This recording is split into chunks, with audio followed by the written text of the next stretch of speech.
ക്രൂശിൽ കർത്താവ് എൻ്റെ പാപത്തെയും എൻ്റെ ശാപത്തെയും തൻ്റെ ശരീരത്തിൽ വഹിച്ചതിനാൽ ഞാൻ ഇനി പാപിയല്ല, ഞാൻ നീതിമാനും അനുഗ്രഹിക്കപ്പെട്ടവനും ആണ്. യഹോവ എൻ്റെ ഇടയനാകുന്നു, എനിക്കൊന്നിനും മുട്ടുണ്ടാകത്തില്ല. എൻ്റെ സഹായം ആകാശത്തെയും ഭൂമിയെയും ഉണ്ടാക്കിയ ദൈവത്തിൽ നിന്ന് വരുന്നു. എൻ്റെ രോഗത്തെയും എൻ്റെ ദാരിദ്ര്യത്തെയും കർത്താവ് ക്രൂശിൽ തൻ്റെ ശരീരത്തിൽ വഹിച്ചതിനാൽ എനിക്ക് ദിവ്യാരോഗ്യമുണ്ട്. ദീർഘായുസ്സോടെ ഇരുന്ന് കർത്താവിൻ്റെ സകല സമൃദ്ധിയെ ഞാൻ അനുഭവിക്കും. പാമ്പുകളെയും തേളുകളെയും ശത്രുവിൻ്റെ സകല ബലത്തെയും ചവിട്ടുവാൻ കർത്താവിൽ എനിക്ക് അധികാരമുണ്ട്. ഒന്നും ഒരിക്കലും ഒരു ദോഷവും എനിക്ക് വരുത്തത്തില്ല. ഭൂലോകത്തിൻ്റെ അറ്റത്തോളം പോയി സകല സൃഷ്ടിയോടും സുവിശേഷം എന്ന് പ്രസംഗിപ്പാനും രോഗികളെ ഇന്ന് സൗഖ്യമാക്കുവാനും ഭൂതങ്ങളെ ഇന്ന് പുറത്താക്കുവാനും അത്ഭുതങ്ങളും അടയാളങ്ങളും എന്നിലൂടെ നടക്കുവാൻ കർത്താവ് എന്നെ അഭിഷേകം ചെയ്തിരിക്കുന്നു. ആമേൻ. കർത്താവിൻ്റെ വലിയ കൃപ നമ്മുടെ നടുവിലുണ്ടല്ലോ. ഓരോ ദിവസവും കർത്താവിൻ്റെ വചനത്തിലും ഓരോ ദിവസവും കർത്താവിൻ്റെ കൃപയിലും നമുക്ക് ആശ്രയിച്ച് മുന്നോട്ട് പോകുവാൻ ദൈവം നമുക്ക് വേണ്ടി വഴി തുറക്കുന്നതിനായി ഞാൻ ദൈവത്തെ സ്തുതിക്കുന്നു. നമുക്ക് ഒരുമിച്ച് ഒരുമനപ്പെട്ട് കർത്താവിൻ്റെ തിരുസന്നിധിയിൽ നിന്ന് മുന്നോട്ട് പോകാം. കർത്താവ് നമ്മളെ സകലത്തിലും ഇന്ന് സൂക്ഷിക്കുന്നല്ലോ. സകല കാര്യത്തിലും ദൈവം നമ്മളെ അത്ഭുതമാക്കി മാറ്റുന്നു. ആമേൻ. നമുക്കിന്ന് കർത്താവിൻ്റെ തിരുസന്നിധിയിൽ തുടക്കത്തിൽ തന്നെ ഒരു സാക്ഷ്യം നമുക്ക് ദൈവസന്നിധിയിൽ കേൾക്കാം. നമുക്ക് ആ സാക്ഷ്യം കേട്ടതിന് ശേഷം പിന്നെയും നമുക്ക് പ്രാർത്ഥിക്കാം. ഇന്ന് ഞാനത് പ്ലേ ചെയ്യുമ്പോൾ അത് കേൾക്കാൻ പറ്റുന്നുണ്ടോ എന്ന് നിങ്ങളൊന്ന് ചെക്ക് ചെയ്യുക. അതിനുശേഷം നമുക്കത് പറയുന്നതായിരിക്കും. കേൾക്കാൻ പറ്റുന്നുണ്ടോ? നിങ്ങൾക്ക് ഓഡിയോ ക്ലിയർ ആണോ? കേൾക്കാൻ പറ്റുന്നുണ്ടോ? ആമേൻ. തുടക്കത്തിൽ ഞാൻ ആ സാക്ഷ്യം ഒന്ന് കേൾപ്പിക്കുക. നമ്മുടെ പ്രെയർ ഗ്രൂപ്പിലേക്ക് അയച്ചു തന്നൊരു സാക്ഷ്യമാണ്.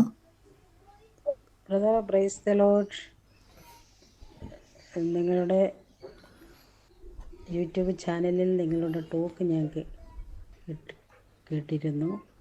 ഓക്കെ, അതനുസരിച്ച് ഞാൻ വചനം വെച്ച് പ്രാർത്ഥിക്കാൻ പറഞ്ഞിരുന്നു. അങ്ങനെ ഞാൻ യേശുവിൻ്റെ പ്രാണവേദനയെ എൻ്റെ മുട്ടുവേദന ഞാൻ സമർപ്പിച്ച് ഞാൻ പ്രാർത്ഥിച്ചു. അങ്ങനെ ഞാൻ 2 ദിവസം കണ്ടിന്യൂസ് ആയിട്ട് പ്രാർത്ഥിച്ചു. എൻ്റെ മുട്ടുവേദന കംപ്ലീറ്റ് ആയിട്ട് പോയി. ഞാൻ കഴിഞ്ഞ 3 മാസമായിട്ട് ബിലീവേഴ്സ് ഹോസ്പിറ്റൽ തിരുവല്ലയിൽ ട്രീറ്റ്മെൻ്റ് ആയിരുന്നു. അപ്പോൾ ഡോക്ടർ പറഞ്ഞ ഈ മരുന്നൊക്കെ കഴിച്ചിട്ട് കുറവില്ല എങ്കിൽ മുട്ടിനെ നീ ക്യാപ്പ് ഇടാൻ പറഞ്ഞു. അങ്ങനെ നീ ക്യാപ്പ് ഇട്ടിട്ടൊന്നും കുറവില്ല. അപ്പോൾ ഡോക്ടർ പറഞ്ഞു അങ്ങനെ കുറവില്ല എങ്കിൽ ഒരു ഡോക്ടർ CMC വില്ലൂരിൽ നിന്ന് വരുന്നുണ്ട്, ഡോക്ടർ സാമുവേൽ ചിത്തരഞ്ജൻ സാറ്, അദ്ദേഹത്തെ കാണിക്കുക. അങ്ങനെ മുട്ടിന് ഒരു പ്രാവശ്യം ഇഞ്ചക്ഷൻ എടുത്തു. അത് കഴിഞ്ഞതിന് ശേഷം കുറവില്ലെങ്കിൽ പിന്നെ ഒരു റോബോട്ടിക് സർജറി ഉണ്ട്, ചെറുതായി അത് ചെയ്യണോ എന്നൊക്കെ പറഞ്ഞു. അതെല്ലാം കഴിഞ്ഞ് ഞാൻ വീട്ടിൽ വന്ന് ഇനി ക്യാപ്പൊക്കെ ഇട്ട് ഇങ്ങനെ വേദനയൊക്കെ ആയിട്ട് എനിക്ക് ഇരുന്നാൽ പിന്നെ എഴുന്നേക്കാൻ മേല, ശരിക്കും നടക്കാൻ മേല, സ്റ്റെപ്പ് കയറാൻ മേല, അങ്ങനെയൊക്കെ ബുദ്ധിമുട്ടിലൂടെ കടന്നു പോയപ്പോഴാണ് ഞാൻ താങ്കളുടെ ഈ ഒരു 4 ദിവസം മുമ്പ് താങ്കൾ പറഞ്ഞില്ലേ വേദനയുള്ളവരൊക്കെ ആ ഭാഗത്ത് കൈവച്ചിട്ട് യേശുവിനെ എൻ്റെ പീഡാസഹനത്തെ ഓർത്ത് യേശുവിനെ അടിക്കുന്ന രംഗമൊക്കെ ഓർത്ത്. അപ്പോൾ യേശു നമുക്ക് വേണ്ടി കുരിശിൽ നമ്മുടെ വേദനകളെ ശാപങ്ങളെയൊക്കെ വഹിച്ചതാണ്. അതുകൊണ്ട് നമ്മൾ വേദനയിൽ ഇനി കിടക്കേണ്ട കാര്യമില്ല. യേശുവിൻ്റെ അടിപ്പിണരാൽ നമുക്ക് സൗഖ്യം വന്നിരിക്കുന്നു. ആ വചനം പറഞ്ഞ് പ്രാർത്ഥിക്കാൻ പറഞ്ഞു. അങ്ങനെ ഞാൻ പ്രാർത്ഥിച്ച് 2 ദിവസം പ്രാർത്ഥിച്ച് ഇപ്പോൾ എനിക്ക് യാതൊരു കുഴപ്പവുമില്ല. ദൈവനാമത്തിന് മഹത്വമുണ്ടായിരിക്കട്ടെ. എൻ്റെ പേര് സെലിൻ വർഗീസ്. ഞാൻ പത്തനംതിട്ട ജില്ല അരിയാപുരം സ്വദേശിയാണ്. Thank you. God bless U. നന്ദി കർത്താവ്. ഇന്ന് എത്ര പേര് ആ സാക്ഷ്യം കേട്ടു? അനുഗ്രഹിക്കപ്പെട്ടൊരു സാക്ഷ്യമാണ്. നമ്മുടെ കൂടെ പ്രാർത്ഥനയ്ക്കുള്ള സഹോദരിയല്ല, യൂട്യൂബിൽ നമ്മുടെ പ്രാർത്ഥന യാദൃശികമായി കണ്ട സമയത്ത് നിങ്ങൾ കേട്ടായിരുന്നല്ലോ. ഒരു സാധാ മുട്ടുവേദനയല്ല, നാളുകളായിട്ട് തിരുവല്ല ബിലീവേഴ്സിൻ്റെ ഹോസ്പിറ്റലിൽ ട്രീറ്റ്മെൻറ്റിലായിരുന്നു. അപ്പോൾ ആ ട്രീറ്റ്മെൻറ്റ് വോളിയം കുറവായിരുന്നു. എനിക്ക് തോന്നുന്നു സൗണ്ട് കുറവല്ലായിരുന്നല്ലോ. സൗണ്ട് ക്ലിയർ അല്ലായിരുന്നോ? ചിലർ സൗണ്ട് കുറവായിരുന്നു പറഞ്ഞു.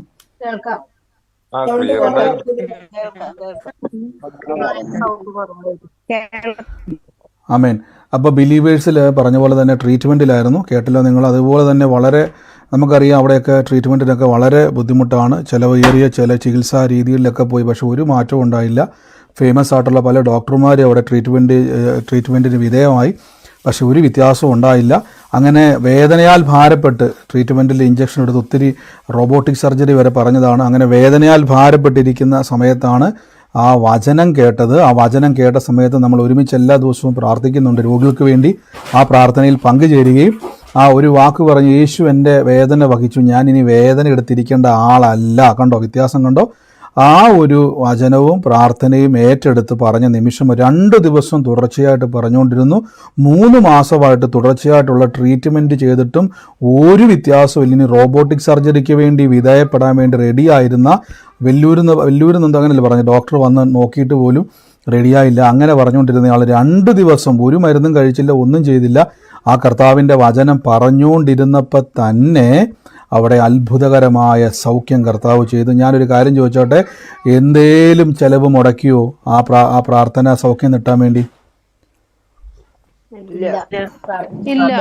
പ്രാർത്ഥിച്ചു മാത്രമേ ഉള്ളൂ, ഒന്നും ചെയ്തില്ല, പ്രാർത്ഥിക്കുക മാത്രം ചെയ്തു. ആമേ. ഇതാണ് സൗജന്യമായി നിങ്ങൾക്ക് ലഭിച്ചത്, സൗജന്യമായി കൊടുക്കുമെന്ന് വചനം പറഞ്ഞിരിക്കുന്നത്. എന്നാലോചിച്ച് നോക്കി, ആ ഒരു സ്ഥലത്ത് പോയി പ്രൈവറ്റ് ഹോസ്പിറ്റലിൽ പോയിട്ട് ലക്ഷങ്ങൾ മുടക്കിയിട്ട് മാറാത്തത് വെറും 2 ദിവസം ആ വചനം കേട്ട് കർത്താവിൻ്റെ വചനം ഏറ്റുപറഞ്ഞപ്പം രോഗത്തിൻ്റെ മേൽ സൗഖ്യമുണ്ടായി. ആമേൻ. അപ്പം ഞാൻ നിങ്ങളോട് എപ്പോഴും പറഞ്ഞില്ല, ഇവിടെ ഈ കർത്താവിൻ്റെ കൂട്ടായ്മയിൽ നിങ്ങളെ പഠിപ്പിക്കുന്ന വചനം രോഗസൗഖ്യം മാത്രമല്ല, നിങ്ങളുടെ ജീവിതത്തിൽ ഭാവിയിൽ ഏത് മേഖലയിലും നിങ്ങളെ ഏത് സ്ഥലത്താണ് നിങ്ങൾ തടസ്സപ്പെട്ട് കിടക്കുന്നത്, എവിടെയാണോ നിങ്ങൾക്ക് ബന്ധനമായി കിടക്കുന്നത്, ആ വിഷയത്തിൽ നിങ്ങൾ പുറത്തു വരിക തന്നെ ചെയ്യും. ഉയർച്ച തന്നെ നമ്മൾ പ്രാപിക്കത്തുള്ളൂ, താഴ്ച പ്രാപിക്കത്തില്ലെന്ന് വചനം പറയുന്നുണ്ടെങ്കിൽ അങ്ങനെ തന്നെയാണ്. ഇന്ന് അത്ഭുതത്തിൻ്റെ സമയം തന്നെ. രോഗികളായി ഭാരപ്പെടുന്നവർ ഞാൻ പറയുന്നു, തുടക്കം മുതലേ പ്രാർത്ഥിച്ചുകൊണ്ടിരുന്നോണം, തുടക്കം മുതലേ ചെക്ക് ചെയ്തോണം. എന്താണോ നിങ്ങൾക്ക് ബുദ്ധിമുട്ടത് അത് ഇപ്പോൾ മാറുകയാണ് പറയണം. ആ ആൻറ്റി പറഞ്ഞ ഒരു വാക്കുണ്ട്, ഞാൻ വേദന എടുത്ത്, യേശുവിൻ്റെ വേദന, നമ്മൾ പറയുന്ന വാക്ക് തന്നെയാണ് സഹോദരി ഏറ്റു പറഞ്ഞത്, യേശുവിൻ്റെ വേദന വഹിച്ചതുകൊണ്ട് ഞാൻ വേദന എടുക്കേണ്ട ആളല്ല, ഞാൻ എന്തിനാണിത് അനുഭവിക്കുന്നത്, അങ്ങനെ ഏറ്റു പറയാൻ തുടങ്ങി. അങ്ങനെ നിങ്ങളിന്ന് പ്രതികരിച്ച് ഇന്ന് ചെക്ക് ചെയ്തുകൊണ്ടിരുന്ന മുഴകൾ വിട്ടുമാറും, ക്യാൻസറുകൾ മാറും, ട്യൂമറുകൾ മാറും, വീൽ ചെയറിലിരിക്കുന്ന രോഗികൾ എണീറ്റു വരും. യേശുവിൻ്റെ അത്ഭുതകരമായ പ്രവൃത്തികൾ കാണുവാൻ ഇടയായിത്തീരും. നമുക്ക് ഒരുമിച്ച് ഇന്ന് ദൈവസന്നിധിയിൽ നിന്ന് പ്രാർത്ഥനയോടെ തന്നെ തിരുവചനം കേൾക്കാം. തുടർച്ചയായിട്ട് നമ്മൾ കർത്താവിൻ്റെ വചനം കേട്ട് വരുന്നു. പുതുതായി കേൾക്കുന്നവർ, ഇതേപോലെ യൂട്യൂബിലൊക്കെ പുതുതായിട്ട് കേൾക്കുന്നവർ, നിങ്ങൾ തുടർച്ചയായിട്ട് പ്രാർത്ഥനയിൽ പങ്കുചേരണം. ഡിസ്ക്രിപ്ഷനിലും കമൻറ്റിലും ഒക്കെ നമ്മുടെ പ്രയറിന് ലിങ്ക് വരും. അപ്പോൾ അതിലേക്ക് എന്ത് ചെയ്യും, നിങ്ങൾക്ക് ഈ പ്രാർത്ഥനയിലൊക്കെ കൂടുന്ന ആൾക്കാരിടയ്ക്കൊക്കെ യൂട്യൂബിൽ നിങ്ങളൊന്ന് വിസിറ്റ് ഇടും കേട്ടോ. എനിക്ക് ടൈം ഇല്ലാത്തതുകൊണ്ടാണ് പലപ്പോഴും യൂട്യൂബിലെ കമൻറ്റുകളൊക്കെ നോക്കാൻ പറ്റാത്തത്. അവിടെ ഒത്തിരി സാക്ഷ്യങ്ങളുണ്ട്. അപ്പോൾ നിങ്ങൾ ആരെങ്കിലുമൊക്കെ ലിങ്ക് ചോദിച്ചാൽ, കഴിഞ്ഞ ദിവസം ഞാൻ യാദൃശ്യമായിട്ട് നോക്കി, കുറേ പേര് ഈ പ്രാർത്ഥനയിൽ പങ്കുചേരാൻ ലിങ്ക് ചോദിച്ചപ്പോൾ ഞാൻ അവർക്ക് പേഴ്സണൽ, അതായത് ആ ഗ്രൂപ്പ് കമൻറ്റിൽ തന്നെ നമ്മുടെ ലിങ്ക് കോപ്പി ചെയ്തിട്ട് കൊടുത്തു. നിങ്ങൾക്ക് എന്ത് ചെയ്യാം, ആ ലിങ്കുകൾ കോപ്പി ചെയ്തിട്ട് കൊടുക്കുക അവർക്ക് വേണ്ടി. കാണുന്നവർക്കെല്ലാം നിങ്ങൾ കമൻറ്റ് ചെയ്യാം. നെഗറ്റീവ് കമൻറ്റ് വന്നാൽ മൈൻഡ് ചെയ്യേണ്ട, അത് പിശാചിൻ്റെ ആത്മാവാണ്. പുള്ളിക്ക് ഇരിക്കപ്പുറത്ത് ഇല്ലാത്തതുകൊണ്ടാണ് പുള്ളി പ്രതികരിക്കുന്നത്. അതുകൊണ്ട് അത് മൈൻഡ് ചെയ്യരുത്. അത് ചിലരുടെ അകത്തിരുന്നുകൊണ്ട് നമുക്കെതിരെയൊക്കെ ഇങ്ങനെ കമൻറ്റ് ഇടുമ്പോൾ നോക്കുകയേ വേണ്ട, അതിൻ്റെ വഴിക്ക് പോക്കോട്ടെ. കർത്താവിൻ്റെ കൃപയിൽ നമുക്ക് ആശ്രയിക്കാം. അത്ഭുതകരമായ സൗഖ്യമാണ് നമ്മൾ കേട്ടത്. എനിക്ക് വലിയ ആ സാക്ഷ്യം ഇന്ന് നമ്മുടെ പ്രയർ ലൈനിൽ അവർക്കാർക്ക് അയച്ചു കൊടുത്തപ്പോൾ ഞാൻ ആ സാക്ഷ്യം 2 പ്രാവശ്യം കേട്ടു. ആ സഹോദരി 3 മാസമായിട്ട് ട്രീറ്റ്മെൻറ്റില്ല, പല ചികിത്സ ചെയ്തിട്ട് മാറാത്ത രോഗമായിരുന്നു. സാധാരണ ഞാനൊരു സാധാ മുട്ടുവേദന പോലെ ഞാൻ ആദ്യം കേട്ടത്, മുട്ടുവേദന ഉണ്ടായിരുന്നത് മാറി. പക്ഷെ അത് എക്സ്പ്ലെയിൻ ചെയ്തപ്പോഴാണ് മനസ്സിലായി അതിഭയങ്കരമായ വേദനയായിരുന്നു. അവസാനം റോബോട്ടിക് സർജറിയിലേക്ക് തന്നെ വിധേയപ്പെടണമെന്ന് പറഞ്ഞൊരു വിഷയമാണ്. വെറും 2 ദിവസത്തെ വചന കേൾവി കൊണ്ടും പ്രാർത്ഥന കൊണ്ടും സൗഖ്യമായത്. അങ്ങനെയെങ്കിൽ ഇന്നും അത്ഭുതം നടക്കും. പ്രാർത്ഥനയോടെ തന്നെ ഇരുന്നോണം. വലിയ രോഗസൗഖ്യങ്ങൾ നടക്കും, വലിയ പ്രവൃത്തികളെ കർത്താവ് ചെയ്യും. ഇന്നലെ നമ്മൾ കേട്ടു പുതിയ സൃഷ്ടി. ഒത്തിരി ക്വസ്റ്റ്യനുകൾ ഇന്നലത്തെ ഒരു വചനത്തിൽ പല ക്വസ്റ്റ്യനുകൾ വന്നു. പല ക്വസ്റ്റ്യൻസിനൊക്കെ ആൻസർ കൊടുക്കുവാൻ കർത്താവ് കൃപ തന്നു. ഒത്തിരി സംശയങ്ങൾ വന്നു. 2 ഒരു വാക്ക് ഞാനോട് ഉപയോഗിച്ചിരുന്നു. ഒന്ന് യോഹന്നാൻ്റെ സ്നാനം, യേശുവിൻ്റെ സ്നാനം. ലോകത്തിൽ പലരും യോഹന്നാൻ്റെ സ്നാനമാണ് ഏറ്റിരിക്കുന്നത്. അങ്ങനെ പറയാൻ കാരണമെന്ന് ചോദിച്ചാൽ, സ്നാനപ്പെട്ട വ്യക്തിക്ക് രൂപാന്തരം വന്നിട്ടില്ലെങ്കിൽ അതിൻ്റെ അർത്ഥം വെള്ളത്തിലുള്ള സ്നാനമാണ്. വെള്ളത്തിലുള്ള സ്നാനം വേണ്ടെന്നല്ല പറഞ്ഞേക്കുന്നത്, വെള്ളത്തിലുള്ള സ്നാനം വേണം. പക്ഷെ വെള്ളത്തിലുള്ള സ്നാനം കൊണ്ട് നിങ്ങൾക്ക് രൂപാന്തരം വരത്തില്ല. രൂപാന്തരം വരണമെങ്കിൽ പരിശുദ്ധ ആത്മാവിൻ്റെ സ്നാനം വേണം. ഇന്നലെ എടുത്ത വചനത്തിലേക്ക് ഞാനൊന്ന് തിരിച്ചു വരികയാണ്. ഇവിടെ നിങ്ങൾ നോക്കിയോണം. ആകയാൽ ഞങ്ങളിനി ആരെയും ജഡപ്രകാരം അറിയുന്നില്ല. ശ്രദ്ധിച്ചോണം, ജഡപ്രകാരം അറിയുന്നില്ല. അപ്പോൾ ഇവിടെ ഞാൻ ഇന്നലെ പറഞ്ഞു എന്തുകൊണ്ടാണ് അത് വചനം പറയാൻ കാരണം, യേശു ക്രിസ്തുവിനെ ഇനി ആരും ജഡപ്രകാരം, നമ്മൾ ഒരിക്കലും യേശു ക്രിസ്തുവിനെ, നമ്മുടെ മനസ്സിൽ യേശു ക്രിസ്തു എന്ന് പറയുമ്പോൾ പെട്ടെന്ന് നമ്മുടെ മനസ്സിലേക്ക് വരുന്നത് 33 വയസ്സുള്ള താടി മുടിയൊക്കെ വളർത്തിയ ഒരു സൗമ്യ സ്വഭാവമുള്ള ഇസ്രായേലിൽ ജനിച്ചു, ബത്ലഹേമിൽ ജനിച്ചു, ഇസ്രായേലിൽ വളർന്നു, ഗലീലിലൊക്കെ നടന്നു, സുവിശേഷം പറഞ്ഞൊരു 33 വയസ്സുകാരൻ. യേശു അതല്ല. യേശു എന്ന് പറയുന്ന വ്യക്തിത്വം 33 വയസ്സുള്ള ഒരു അല്ലെങ്കിൽ ഒരു മനുഷ്യന്റെ രൂപത്തിൽ ഇറങ്ങി വന്ന വ്യക്തിയല്ല. യേശു എന്ന് പറഞ്ഞാൽ അനാദ്യ നിത്യതയിൽ വസിക്കുന്ന സാക്ഷാൽ ദൈവമാണ്. മനുഷ്യരൂപത്തിൽ ഇറങ്ങി വന്നതേ ഉള്ളൂ. അപ്പോൾ പൗലോസ്ലീഹ പറയണം, ഇന്നു മുതൽ ജഡപ്രകാരം യേശുവിനെ അറിയുന്നത്. അതിൻ്റെ പറയാൻ കാരണം, യഹൂദ മതത്തിൽ ജനിച്ചു വളർന്ന യേശുവായിട്ട് എനിക്കിനി ബന്ധമില്ല. എനിക്കിനി ബന്ധമുള്ളത് ക്രിസ്തുവുമായിട്ടാണ്. അതായത് അനാദി നിത്യതയിൽ മറഞ്ഞിരുന്ന സാക്ഷാൽ രാജാക്കന്മാരുടെ രാജാവായ യേശു ക്രിസ്തുവിനോടാണ് എനിക്ക് ബന്ധമുള്ളത്. അതാണ് അവിടെ പറഞ്ഞിരിക്കുന്നത്. അപ്പോൾ രക്ഷിക്കപ്പെട്ട ഒരു വ്യക്തി ഒരിക്കലും എന്ത് ചെയ്യരുത്, നിങ്ങളുടെ പഴയ പാരമ്പര്യ രോഗമുണ്ടെന്ന് വിശ്വസിക്കരുത്. പഴയ പാരമ്പര്യ രോഗം നമുക്ക് ഫലിക്കത്തില്ല. പിതാക്കന്മാരുടെ ശാപം നമുക്ക് ഭവിക്കത്തില്ല. ഇനി പിതാക്കന്മാർ എന്ത് ചെയ്താലും യേശു ക്രിസ്തുവിലേക്ക് വന്ന ഒരു വ്യക്തിക്ക് ഒന്നും പറ്റത്തില്ല. ആമേൻ. ഞാൻ പണ്ട് പറഞ്ഞിട്ടുള്ളൊരു സാക്ഷ്യമാണെങ്കിലും പിന്നെയും പറയാം. ഞാൻ പണ്ടൊരു ദേവദാസൻ്റെ സാക്ഷ്യം കേട്ടിട്ടുള്ളതാണ്. എന്നെ പേരൊന്നും അഡ്രസ്സ് ചെയ്യുന്നില്ല. കാര്യം ചിലപ്പോൾ ഞാൻ പേര് പറഞ്ഞാൽ എനിക്കറിയത്തില്ല, അദ്ദേഹത്തിൻ്റെ ജീവിതം ഇപ്പോൾ നമുക്കറിയത്തില്ല. അതിന് പലരുടെയും പേര് മെൻഷൻ ചെയ്യാത്തത് കൊണ്ടാണ്. അപ്പോൾ ആ ദേവദാസൻ്റെ ഇതുപോലെ പേര് ഞാൻ മറന്നു പോവുകയും ചെയ്തു. അപ്പോൾ അദ്ദേഹത്തിൻ്റെ ഒരു സാക്ഷ്യം ഞാൻ കേട്ട സമയത്ത്, അപ്പച്ചനാണ്, അപ്പച്ചൻ്റെ സാക്ഷ്യം കേട്ട സമയത്ത് അപ്പച്ചൻ ഭയങ്കര ദുഷ്ടനായ ഒരു മനുഷ്യനായിരുന്നു. അപ്പച്ചൻ പറഞ്ഞൊരു വാക്കിങ്ങനെയാണ്, ഞാൻ അദ്ദേഹത്തിൻ്റെ ഒരു സാക്ഷ്യം ഞാൻ പറഞ്ഞിട്ടുള്ളതുകൊണ്ട് ഞാനത് എക്സ്പ്ലെയിൻ ചെയ്യുന്നില്ല. അപ്പോൾ അദ്ദേഹം യേശുവിലേക്ക് വന്ന സമയത്ത് വളരെ തീവ്രമായ ഒരു വിശ്വാസമായിരുന്നു. ഒരിക്കൽ അദ്ദേഹത്തിൻ്റെ വിശ്വാസിൽ വന്ന സമയത്ത് അദ്ദേഹത്തെ പാമ്പ് കടിച്ചു. പാമ്പ് കടിച്ച സമയത്ത് അദ്ദേഹത്തിനെ കുറവിലങ്ങാട് ഒരു സ്ഥലത്ത് വൈദ്യൻ്റെ അടുക്കിലേക്ക്, കുറവിലങ്ങാട് കോട്ടയത്തോ, അദ്ദേഹത്തെ ഒരു വൈദ്യൻ്റെ അടുക്കിലേക്ക് പണ്ടത്തെ കാലത്ത് കൊണ്ടുപോകത്തില്ല. അപ്പോൾ ചെന്ന സമയത്ത് വൈദ്യൻ്റെ മോളുണ്ടായിരുന്നുള്ളൂ. അപ്പം മോൾ എന്തില്ല, മോൾ ഇങ്ങനെയൊക്കെ നോക്കുന്ന ആളാണ്. ഈ നമ്മുടെ നാട്ടിലേക്ക് ഉണ്ടല്ലോ വിഷഹാനി എന്നൊക്കെ പറയുന്നൊരു ട്രീറ്റ്മെൻറ്റ് ഉണ്ടല്ലോ പണ്ടൊക്കെ വൈദ്യന്മാർ. അപ്പം ഈ വൈദ്യൻ അവിടെയില്ല. മോളിങ്ങനെ ചെറിയ രീതിയിലൊക്കെ നോക്കും. അപ്പം മോക്ക് നോക്കിയിട്ട് മനസ്സിലായി കടിച്ചത് നല്ല വിഷമുള്ള വിഷഹാരി, അത് തന്നെ കടിച്ച വിഷമുള്ള പാമ്പാണ്, രക്ഷപ്പെടാൻ ചാൻസ് ഇല്ല. അപ്പോഴേക്കും വീട്ടുകാരൊക്കെ പറഞ്ഞു ഇന്ന പോലെയാണ്. വീട്ടുകാർ നിർബന്ധിച്ചാണ് ഇദ്ദേഹത്തെ കൊണ്ടുപോയത്. ഇദ്ദേഹത്തിന് ഒരു താല്പര്യമില്ല. അവസാനം കുറേ കഴിഞ്ഞപ്പോഴേക്കും നമ്മുടെ വൈദ്യൻ വന്നു. വൈദ്യൻ എവിടുന്ന് വന്ന സമയത്ത് വൈദ്യനോട് പറഞ്ഞു ഇതേപോലെ സംഭവം വെച്ച് സീരിയസ് ആണ്. അപ്പം വൈദ്യൻ വന്നിട്ട് സഹോദരങ്ങളോടൊക്കെ പറഞ്ഞു ഇന്ന പോലെയാണ്, ആൾ ജീവിച്ചിരിക്കത്തില്ല, ആൾ പോവും, മരണപ്പെട്ടു പോകും തന്നെ പറഞ്ഞു. അപ്പോൾ ഇവർ ഭയങ്കര സങ്കടത്തോടെ വന്നിട്ട് പറഞ്ഞു, അച്ചായ സഹോദരന്മാരാ, അച്ചായൻ മരിക്കും കേട്ടോ, അച്ചായനെ കടിച്ച വിഷം പെട്ടെന്ന് തന്നെ അച്ചായൻ്റെ ശരീരത്തിലേക്ക് അത് ബാധിച്ച് അച്ചായൻ മരിക്കും. ഇതെല്ലാം നിമിഷം കൊണ്ട് നടക്കുന്ന സംഭവം. അപ്പോൾ അദ്ദേഹം പറഞ്ഞൊരു വാക്കുണ്ട്, ഇങ്ങനെയുണ്ട്, ഇല്ലട മക്കളെ ഞാൻ മരിക്കത്തില്ല. അദ്ദേഹം പറഞ്ഞൊരു വാക്കുണ്ട്. അപ്പം വൈദ്യൻ പറഞ്ഞു മരിക്കത്തില്ലെന്ന് പറയാൻ കാരണം വെച്ചാൽ നിങ്ങൾ കടിച്ച വിഷം നിങ്ങളുടെ ശരീരത്തിലേക്ക് അത് പ്രവേശിച്ചു, രക്തത്തിലേക്ക് അത് പ്രവേശിച്ചു, ഏത് നിമിഷവും നിങ്ങൾ മരിക്കും. ഉടനെ അദ്ദേഹം ഒരു വാക്ക് പറഞ്ഞു, ഇല്ല ഞാൻ മരിക്കത്തില്ല, കാരണം എനിക്കിപ്പോഴാണ് ഒരു ആശ്വാസമായത്. അദ്ദേഹം പറയുകയാണ് രക്തത്തിൽ കയറിയാൽ ഞാൻ രക്ഷപ്പെട്ടു. അതിൻ്റെ അർത്ഥം അദ്ദേഹം പറയുകയാണ് ഇനി എൻ്റെ രക്തമല്ല, ഇത് യേശുവിൻ്റെ രക്തമാണ് എന്നിൽ ഉള്ളതെന്ന് ഒരു വിശ്വാസം. അദ്ദേഹം അങ്ങനെ വിശ്വസിച്ചു. അപ്പോൾ വൈദ്യൻ പറഞ്ഞു അതൊന്നും എനിക്കറിയത്തില്ല, പക്ഷേ ഇത് രക്തത്തിൽ കലർന്നിരിക്കുന്നു, നിങ്ങൾ മരിക്കും. അദ്ദേഹം പറഞ്ഞില്ല, ഞാൻ യേശുവിൻ്റെ രക്തത്തിൽ വിശ്വസിക്കുന്നു, ഞാൻ യേശുവിൽ പുതിയ സൃഷ്ടിയാണ്, ഇതെൻ്റെ ശരീരമല്ല, യേശുവിൻ്റെ ശരീരമാണ്, ഇതെൻ്റെ രക്തമല്ല, യേശുവിൻ്റെ രക്തമാണ്, ഇതെൻ്റെ അവയവമല്ല, ഇത് യേശുവിൻ്റെ അവയവമാണെന്ന് പറഞ്ഞു. അദ്ദേഹം ഇന്ന് എനിക്ക് പറഞ്ഞു, ഞാൻ അദ്ദേഹത്തെ കാണുമ്പോൾ ഏകദേശം ഒരു 60 വയസ്സ് എന്തായാലും അദ്ദേഹത്തിന് മുകളിൽ പ്രായമുണ്ട്. ആമേൻ. അപ്പോൾ അത്രത്തോളം അദ്ദേഹത്തെ ദൈവം നടത്തി. അപ്പോൾ എന്താ ഞാനിത് പറഞ്ഞു വരുന്ന കാര്യം, നാളെ മുതൽ പാമ്പ് കടിച്ചാൽ നിങ്ങൾ അങ്ങനെ ചെയ്യണം എന്നല്ല ഞാൻ പറഞ്ഞത്. നമ്മുടെ അകത്തോട്ട് ഇത് കയറണം. യേശു ക്രിസ്തുവിലായാൽ നിങ്ങൾ പുതിയ സൃഷ്ടിയാണ്. അത് യഹൂദനെന്നോ യവനനെന്നോ ദാസനെന്നോ വ്യത്യാസമില്ല, ക്രിസ്തുവിൽ പുതിയ സൃഷ്ടിയാണ്. പുതിയ സൃഷ്ടി ഒരിക്കലും ഞാൻ പറയും നിങ്ങൾ ഏത് ജാതിയാണെന്ന് ചോദിച്ചു വരരുത്. രക്ഷിക്കപ്പെട്ടതിന് ശേഷം ബ്രദറെ ഏത് ജാതിയാണ് ബ്രദറെ ചോദിക്കുന്നവൻ യോഹന്നാൻ്റെ സ്നാനമാണ്. നിങ്ങൾ ഏത് കുടുംബത്തിൽപ്പെട്ട ആളാണ്, ഏത് കുടുംബ പാരമ്പര്യത്തിൽ നടക്കുന്ന വ്യക്തിയാണ്, ഈ വ്യക്തിയൊക്കെ യോഹന്നാൻ്റെ സ്നാനമാണ്. യോഹന്നാൻ്റെ സ്നാനത്തിൻ്റെ പ്രത്യേകത എന്ന് പറഞ്ഞാൽ പ്രത്യേകിച്ച് രൂപാന്തരമൊന്നും വരത്തില്ല, ഒരു മാറ്റമൊന്നും വരത്തില്ല. പക്ഷേ യേശുക്രിസ്തുവിൽ സ്നാനമേറ്റാൽ ആ വ്യക്തി രൂപാന്തരപ്പെടും. എങ്ങനെ തിരിച്ചറിയാം? യേശുക്രിസ്തുവിൻ്റെ സ്നാനമാണെങ്കിൽ പൗലോസ് ശ്ലീഹായെ പറ്റി ബൈബിൾ പറയുന്നു സഭയെ മുടിപ്പിച്ചയാളാണ്. സഭയെ മുടിപ്പിച്ച ആളാണ്, ക്രൂരനായ മനുഷ്യനാണ്. സ്റ്റേഫാനോസിനെ കല്ലെറിയുന്ന സമയത്ത് അത് കണ്ടുകൊണ്ട് വന്ന മനുഷ്യനാണ്. പക്ഷേ പൗലോസ് ലീഗ എഴുതി വെച്ചു സ്നേഹമാണ് എല്ലാത്തിലും വലുത്. കണ്ടോ? അപ്പോൾ അപ്പോസ്തലന്മാരെല്ലാം ചില്ലറക്കാരല്ലായിരുന്നു. ഇവരെല്ലാം നല്ല ഒന്നാന്തരം എന്താ പറയുന്നത്, നമ്മുടെ നാട്ടുഭാഷയെ പറഞ്ഞു കഴിഞ്ഞാൽ വില്ലന്മാരായിരുന്നു. പക്ഷേ അവർ ക്രിസ്തുവിലേക്ക് വന്നപ്പോൾ അവർക്ക് അടി കൊണ്ടാലും തല്ലുകൊണ്ടാലും നിന്നയേറ്റാലും പരിഹാസമേറ്റാലും ക്ഷമിക്കുവാൻ അവർക്ക് മനസ്സുണ്ടായി. അവരെല്ലാം ത്യജിക്കുന്ന മനോഭാവത്തിലേക്ക് വന്നു. യേശുവിൻ്റെ ഒരു സ്വഭാവത്തിലേക്ക് അവർ മാറ്റപ്പെട്ടു. അതാണ് യഥാർത്ഥത്തിൽ ഒരു വിശ്വാസി രക്ഷിക്കപ്പെടുമ്പോൾ ഉണ്ടാകുന്നത്. അവന് ദേഷ്യവും മറ്റുള്ളവരോട്, അതുകൊണ്ടാണ് ഒരു വ്യക്തിയോടും വൈരാഗ്യം വെച്ചുകൊണ്ടിരിക്കല്. ഒരു വ്യക്തിയോടും ദേഷ്യം വരരുത്. ഒരു ദേഷ്യം വരും, നമുക്ക് ദേഷ്യം വരത്തില്ലെന്നോ വൈരാഗ്യം വരത്തില്ലെന്നോ അസൂയ വരത്തില്ലെന്നൊന്നും അല്ല ഞാൻ പറയും. ഇതൊക്കെ വന്നാൽ നിങ്ങൾ എന്ത് ചെയ്യരുത്, ദൈവസന്നിധിയിൽ ഏറ്റുവരാം. കർത്താവ്, എനിക്ക് ആ വ്യക്തിയോട് ഭയങ്കര വൈരാഗ്യം തോന്നുന്നു പരിശുദ്ധാത്മാവ്, എനിക്കറിയാം ഇത് ശരിയല്ല, ഞാൻ ആ വ്യക്തിയെ അനുഗ്രഹിച്ച് പ്രാർത്ഥിക്കുന്നു. പിന്നെയും വരുവാണെങ്കിൽ കർത്താവ് എനിക്കിത് വേണ്ട, ഇത് ദൈവത്തിലുള്ള സ്വഭാവം അല്ല. കാരണം ഞാൻ അനുഗ്രഹം അനുഭവിക്കാൻ വിളിക്കപ്പെട്ടവനാണ്. ആമേൻ.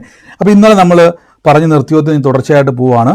ഇന്നലെ നമ്മൾ പറഞ്ഞത് ഞാൻ എക്സ്പ്ലെയിൻ ചെയ്യുന്നില്ല, പുതിയ സൃഷ്ടി. ഇനി അടുത്തത് ഒരു വാക്ക് നമ്മളിവിടെ കേട്ടു, നമുക്ക് നിരപ്പിൻ്റെ ശുശ്രൂഷ. ഇന്നലെ ഞാൻ പറഞ്ഞു നിരപ്പിൻ്റെ ശുശ്രൂഷ, ഇത് വലിയ പ്രധാനപ്പെട്ട ശുശ്രൂഷയാണ്.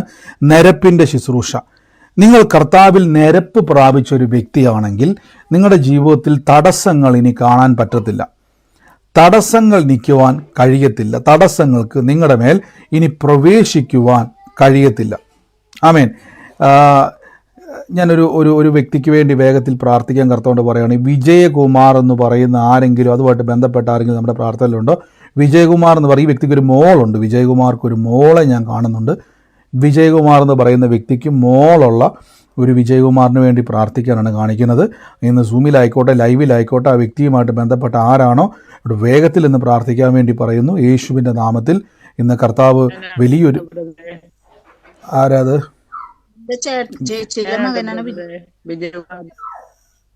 ഗീതാ സിസ്റ്റർ ആരാത്? വിജയകുമാർ എന്റെ നാത്തൂന്റെ ആങ്ങള ഡെലിവേഴ്സ് ഹോസ്പിറ്റലിൽ സർജറി കഴിഞ്ഞ് കിടക്കുന്നു. കാലിന്റെ മോളുമുണ്ട്. കർത്താവ്, ഞങ്ങൾ യേശുവിൻ്റെ നാമത്തിൽ എന്ന് പ്രാർത്ഥിക്കുന്നു, വേഗത്തിൽ പ്രാർത്ഥിക്കുന്നപ്പോൾ ആ സർജറി ഹോസ്പിറ്റലിൽ കിടക്കുവാണ്. ആ ശരീരത്തെ ഞങ്ങൾ പ്രാർത്ഥിക്കുന്നപ്പോൾ ആയുസ് നഷ്ടപ്പെടാതെ, ജീവൻ നഷ്ടപ്പെടാതെ ഇപ്പോൾ ഞങ്ങൾ പ്രാർത്ഥിക്കുന്നു. ഇത് പ്രാർത്ഥന കഴിയുമ്പോൾ അനർത്ഥത്തിൻ്റെ വാർത്ത കേൾക്കത്തില്ല, മരണം വിട്ട് ജീവൻ വ്യാപരിക്കുന്ന നന്ദി പറയുന്നു യേശുവിൻ്റെ അധികാരമുള്ള നാമത്തിൽ തന്നെ. God bless. എനിക്ക് പെട്ടെന്ന് ഗീതാസ്ട്രോട് തന്നെ കേട്ടോ ആലോചന, അത് ഞാൻ പെട്ടെന്ന് ഗീതാസ്ട്രോയെ റെസ്പോണ്ട് ചെയ്തത്. കർത്താവ് അത് വേഗത്തിൽ വലിയൊരു അത്ഭുതം, ഇന്ന് ഇത് കഴിയുമ്പോൾ വലിയൊരു ദുർവർത്തമാനം കേൾക്കാൻ വേണ്ടി നിൽക്കുമായിരുന്നു. പക്ഷേ കർത്താവ് അത് അനുഗ്രഹമാക്കി മാറ്റി. എല്ലാവരും പ്രാർത്ഥിച്ചുകൊണ്ടിരിക്കണം. അപ്പോൾ ക്രിസ്തുവിൽ നിരപ്പിൻ്റെ ശുശ്രൂഷ എന്താണെന്നുള്ളത് മറ്റൊരു കാര്യം കൂടെ ഞാൻ പറയാൻ വിട്ടുപോയി. ഇന്ന് നമുക്ക് എറണാകുളത്ത് നമ്മുടെ ഹോള് റെഡിയായിട്ടുണ്ട്, പാലാരിവട്ടത്തെ ഹോള്. അപ്പോൾ വരും ദിവസങ്ങളിൽ അതിൻ്റെ നോട്ടീസും കാര്യങ്ങളും പോസ്റ്ററും ഒക്കെ നമുക്ക് വരും. അപ്പോൾ എറണാകുളത്ത് നമ്മൾ ഹോള് ബുക്ക് ചെയ്ത് കഴിഞ്ഞു, അതിൻ്റെ കാര്യങ്ങളെല്ലാം ക്രമീകരിക്കപ്പെട്ടു. ഫെബ്രുവരി 18-ാം തീയതിയാണ്, 2025 ഫെബ്രുവരി 18-ാം തീയതിയാണ് നമ്മുടെ മീറ്റിംഗ് ക്രമീകരിച്ചിരിക്കുന്നത്. അപ്പോൾ ഇന്ന് വൈകുന്നേരം ഇന്ത്യൻ സമയം ഒരു 4:30-ക്കാണ് അത് കൺഫേം ആയത്. അപ്പോൾ കർത്താവിന് സ്തുതി.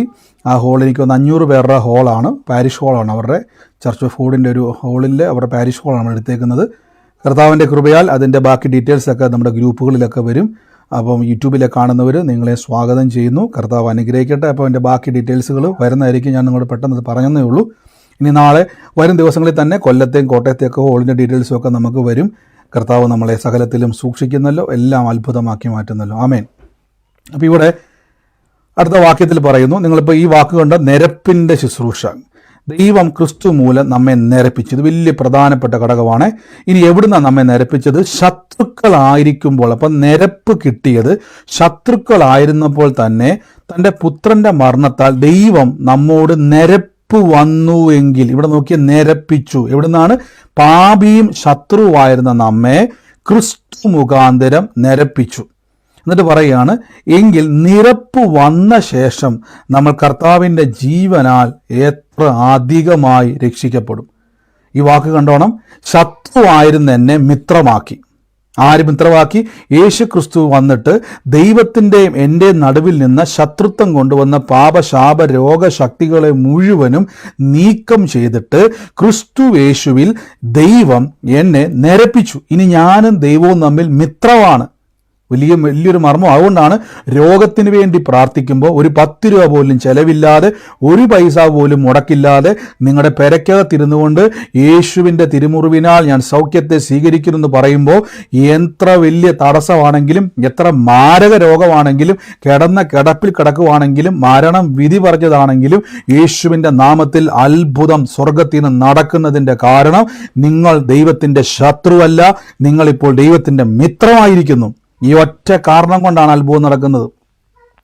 അപ്പോൾ അത്ഭുതത്തിലൊന്നും അല്ല കാര്യം എന്നൊക്കെ പറയുമ്പോൾ അതിൻ്റെ അർത്ഥം നിങ്ങൾ ശത്രുവാണെന്ന് അതിൻ്റെ അർത്ഥം അല്ല. ഞാൻ മിത്രമായതുകൊണ്ട് അത്ഭുതം നടക്കുക തന്നെ ചെയ്യും. അപ്പോൾ ഇവിടെ നിങ്ങൾ ഈ വാക്യം നോക്കണം, ശത്രുവായിരുന്ന നിങ്ങളെ മിത്രമാക്കി നിരപ്പിൻ്റെ ശുശ്രൂഷയിലൂടെ. എന്നിട്ട് അടുത്ത വാക്യത്തിൽ പറയുന്നു, നിരന്ന ശേഷം കർത്താവിൻ്റെ ജീവനാൽ എത്ര അധികം നാം രക്ഷിക്കപ്പെടും. അത്രയുമല്ല, നമുക്കിപ്പോൾ നിരപ്പ് ലഭിച്ചതിന് കാരണമായ നമ്മുടെ കർത്താവായ യേശുക്രിസ്തു മുഖാന്തരം ദൈവത്തിന് പ്രശംസിക്കുകയും ചെയ്യുന്നു. കണ്ടോ, ദൈവത്തിൽ ഞാൻ പ്രശംസിക്കുക, എൻ്റെ കർത്താവ് എന്നെ എന്ത് ചെയ്തു? നിരപ്പിച്ചു. അതുകൊണ്ടാണ് ഈ ദിവസങ്ങളിൽ പ്രാർത്ഥിക്കുമ്പോൾ ധൈര്യപ്പെട്ടോണം, ഞാൻ ദൈവത്തിൻ്റെ ശത്രുവല്ല. ഇനി എന്താണ് ശത്രുവും മിത്രവും?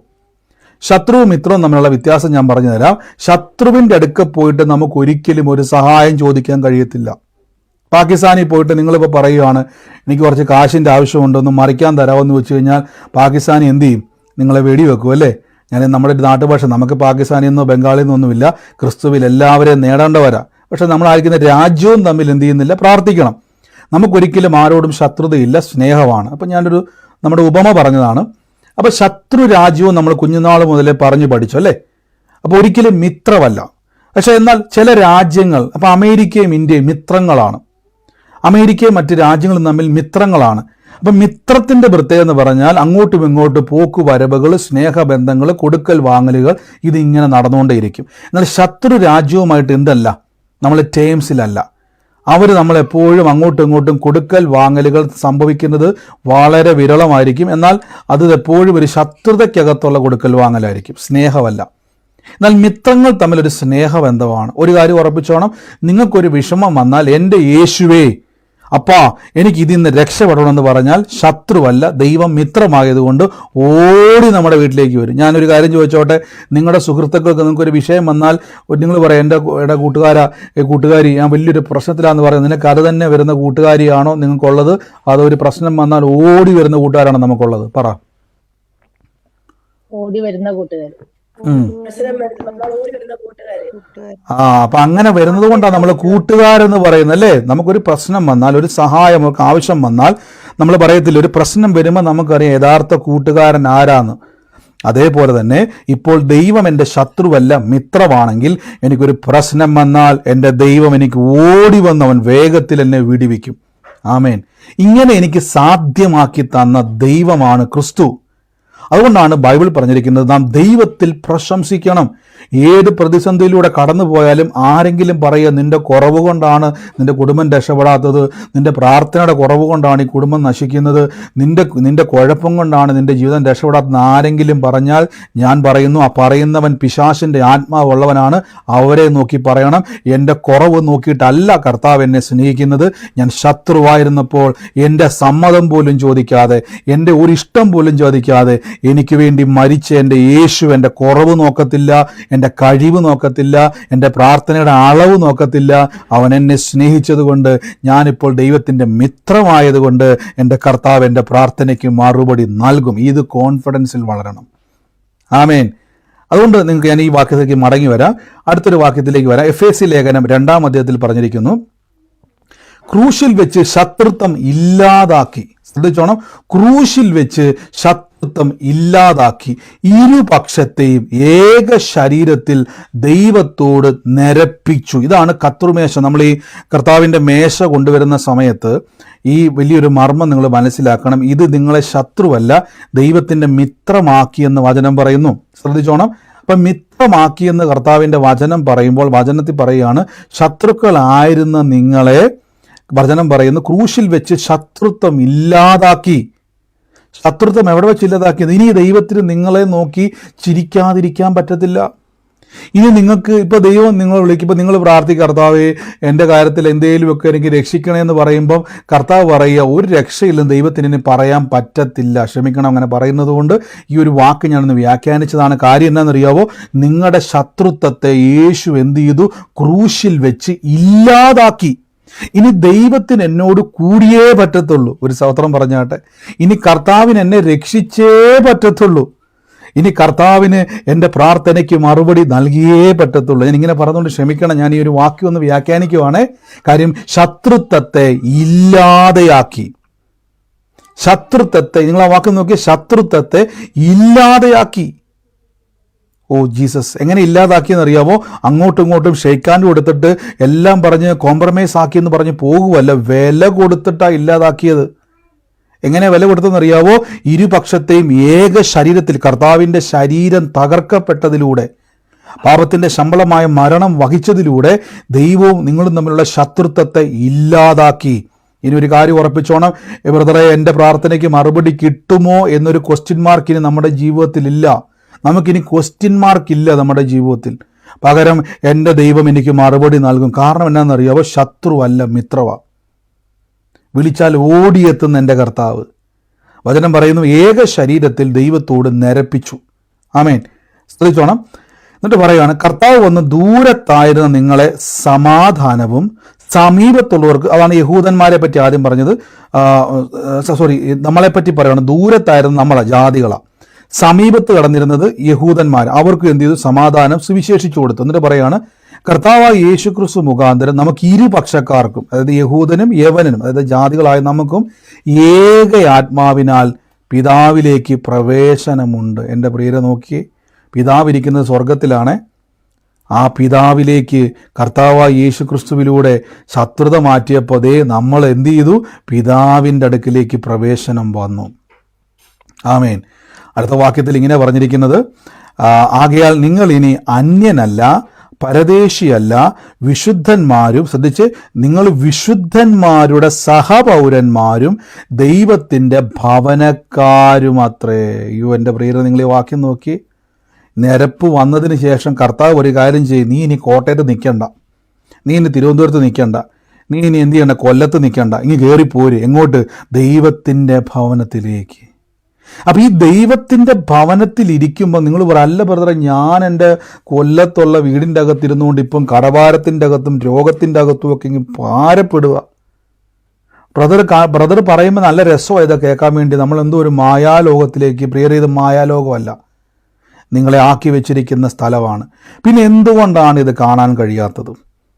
പിന്നെ എന്തുകൊണ്ടാണ് നമുക്കിത് അനുഭവിക്കുവാൻ കഴിയാത്തത്?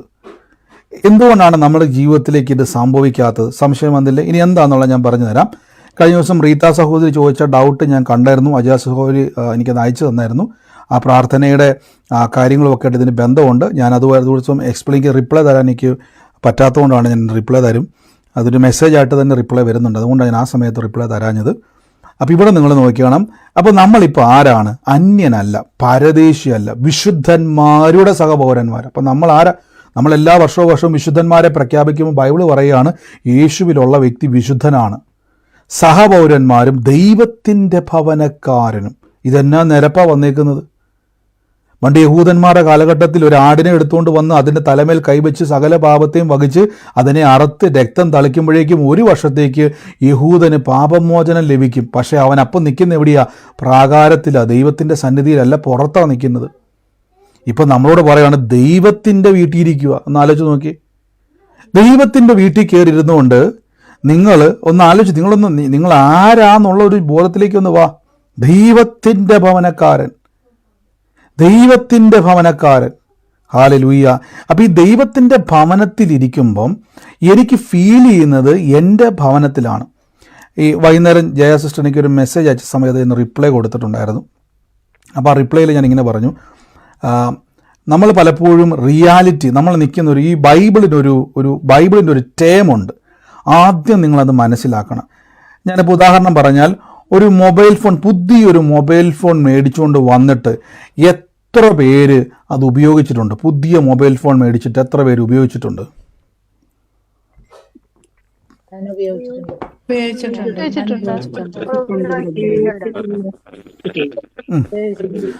അത് ഉപയോഗിക്കണമെങ്കിൽ, എത്ര വിലപിടിപ്പുള്ള മൊബൈലാണെങ്കിലും അത് ഉപയോഗിക്കണമെങ്കിൽ അതിൻ്റെ കൂട്ടത്തിൽ അത് ഉപയോഗിക്കുവാൻ വേണ്ട ഒരു പ്രധാനപ്പെട്ട ഒരു ഘടകമുണ്ട്. എന്താണെന്നറിയാവോ?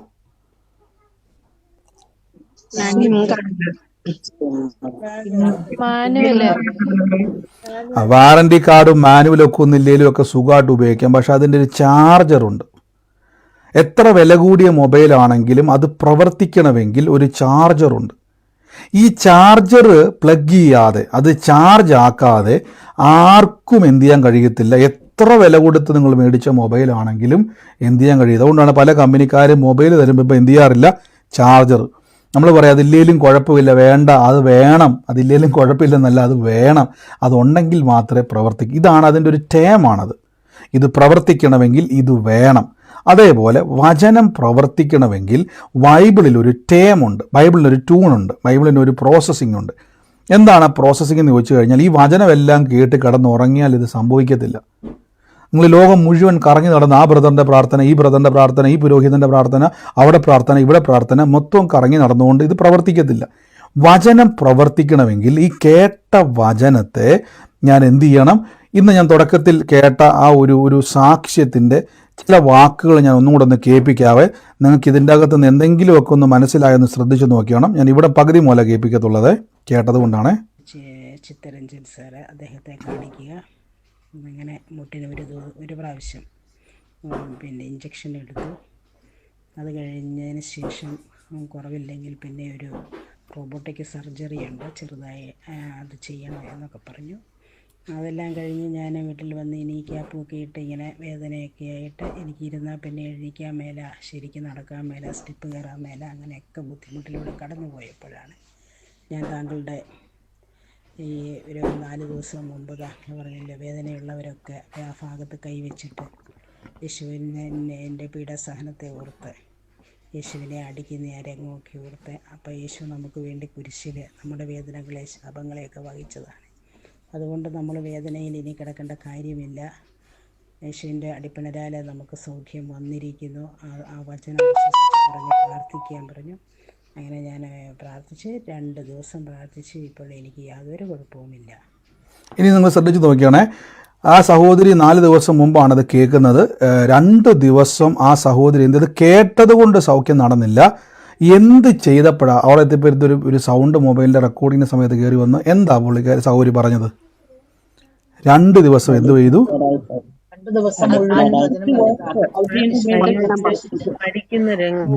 ആ വചനം പറയുന്നതിന് മുമ്പ് യേശുവിൻ്റെ തിരുമുറിവിൽ എനിക്ക് സൗഖ്യം വന്നെന്നും എൻ്റെ ഈ 2024 4 ദിവസം മുമ്പുള്ള ഡേറ്റ് ഇന്ന് ഏതാ ഡേറ്റ്? ഇന്നത്തെ ഡേറ്റ് ഒന്ന് 4 ദിവസം പുറകോട്ടൊരു ഡേറ്റ് പറ. ഇന്ന് ഏതാ ഡേറ്റ്? 2024 24 17-ാം തീയതി. അപ്പം 4 ദിവസം മുമ്പ് ഏതാ ഡേറ്റ്? 16 15 14 13. അപ്പം ഡിസംബർ 13 2024 ആ പറഞ്ഞ പ്രകാരം എനിക്ക് ആ മെസ്സേജ് അയച്ച പ്രകാരം ഒരു കണക്ക് ഞാൻ പറയുകയാണ്. കണ്ടത് ചിലപ്പോൾ 2 ദിവസം കഴിഞ്ഞായിരിക്കും, എന്തും ആയിക്കോട്ടെ. എങ്കിലും 4 ദിവസം പുറകോട്ട് എടുക്കുകയാണ്. ഈ 4 ദിവസം മുമ്പാണ് ഇത് കേൾക്കുന്നത്. 4 ദിവസം മുമ്പ് കേൾക്കുകയും 3 മാസമായിട്ടുള്ള ട്രീറ്റ്മെൻറ്റും ലക്ഷങ്ങളും മുടക്കിലുള്ള ട്രീറ്റ്മെൻറ്റിൽ ഇരിക്കുന്ന ആൾക്കൊരു മാറ്റമില്ലാതെ ഇരിക്കുന്ന സമയത്ത് 4 ദിവസം മുമ്പ് ഈ വചനം കേൾക്കുമ്പം ആ സഹോദരി പറയുകയാണ്, യേശു എൻ്റെ വേദന വഹിച്ചു. എന്ന് വഹിച്ചു? യേശു എന്നാണ് ആൻറ്റിയുടെ വേദന വഹിച്ചത്? പറ. 2000 വർഷങ്ങൾക്ക് മുമ്പ്. എന്നാ തെളിവ്? 2000 വർഷം മുമ്പ് ഈ രോഗം വഹിച്ചു എന്ന് എന്നാ തെളിവ്?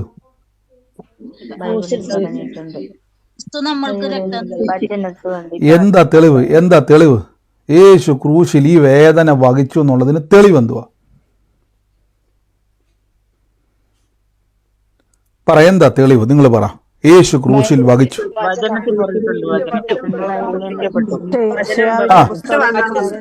ഞാൻ ചോദിച്ചോട്ടെ, ലക്ഷങ്ങൾ മുടക്കി പഠിച്ച ഡോക്ടർ പറയുന്നതാണോ 100 രൂപ അല്ലെങ്കിൽ 50 രൂപ ഫ്രീ ആയിട്ട് കിട്ടുന്ന ബൈബിള് പറയുന്നതാണോ നിങ്ങൾക്ക് വിശ്വാസം? പറ, ഏത് വിശ്വസിക്കും?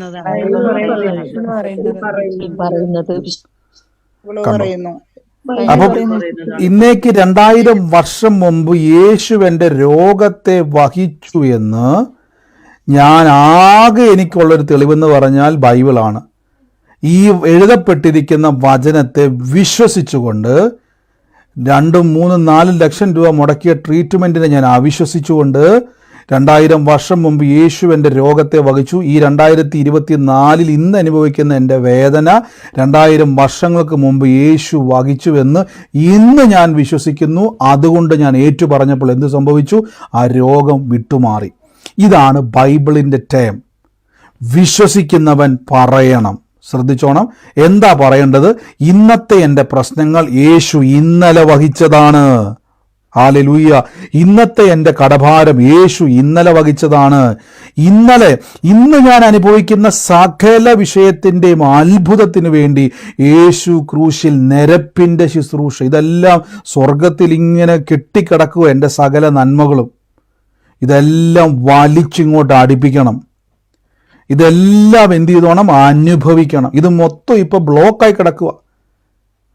നമുക്ക് വേണ്ടിയുള്ള പാഴ്സൽ വന്നിട്ട് ആ പാഴ്സലിങ്കിൽ ആ കൊറിയർ സെൻ്ററിൽ വന്ന് കെട്ടിക്കിടക്കുന്നത് പോലെ നമ്മളത് ചെന്ന് ഒപ്പിട്ട് മേടിക്കണ്ടേ? അവർ പറയത്തില്ല നിങ്ങളുടെ സാധനം വന്നിട്ടുണ്ട്, പക്ഷെ കൈ തരത്തില്ല, നിങ്ങൾ ഐഡൻറ്റിറ്റി കാർഡുമായിട്ട് വന്നു കഴിഞ്ഞാൽ ഒപ്പിട്ട് അത് റിസീവ് ചെയ്തോണം. അതേപോലെ തന്നെ സകല നന്മകളും കാൽവരി ക്രൂശിലൂടെ കർത്താവ് എനിക്ക് വേണ്ടി തുറന്നിട്ടിരിക്കും. നിരപ്പിൻ്റെ ശുശ്രൂഷ. സ്വർഗത്തിൽ ദൈവം എന്നെ ഇനി പറയുന്നറിയോ? ഇനി ഞാനൊന്നും തരാനില്ല, എല്ലാം തന്നു കഴിഞ്ഞു. കർത്താവായ യേശു ക്രിസ്തു നിരപ്പ് ശുശ്രൂഷ ക്രൂശിൽ ചെയ്തതിലൂടെ ബൈബിൾ പറയുന്നു ഇനി ഞാനൊന്നും തരത്തില്ല. സ്വർഗത്തിലെ വചനം പറയുന്നു സ്വർഗത്തിലെ സകല ആത്മീക അനുഗ്രഹത്താലും ക്രിസ്തു യേശുവിൽ നമ്മെ അനുഗ്രഹിച്ചിരിക്കുന്നു. പത്രോസ്ലീഹയുടെ ലേഖനം പറഞ്ഞിരിക്കുന്നു അനുഗ്രഹം അനുഭവിക്കുവാൻ വിളിക്കപ്പെട്ടു. എവിടെ ഇതെല്ലാം ഒപ്പിട്ട് മേടിക്കണം. എങ്ങനെ ഒപ്പിട്ട് മേടിക്കേണ്ടത്?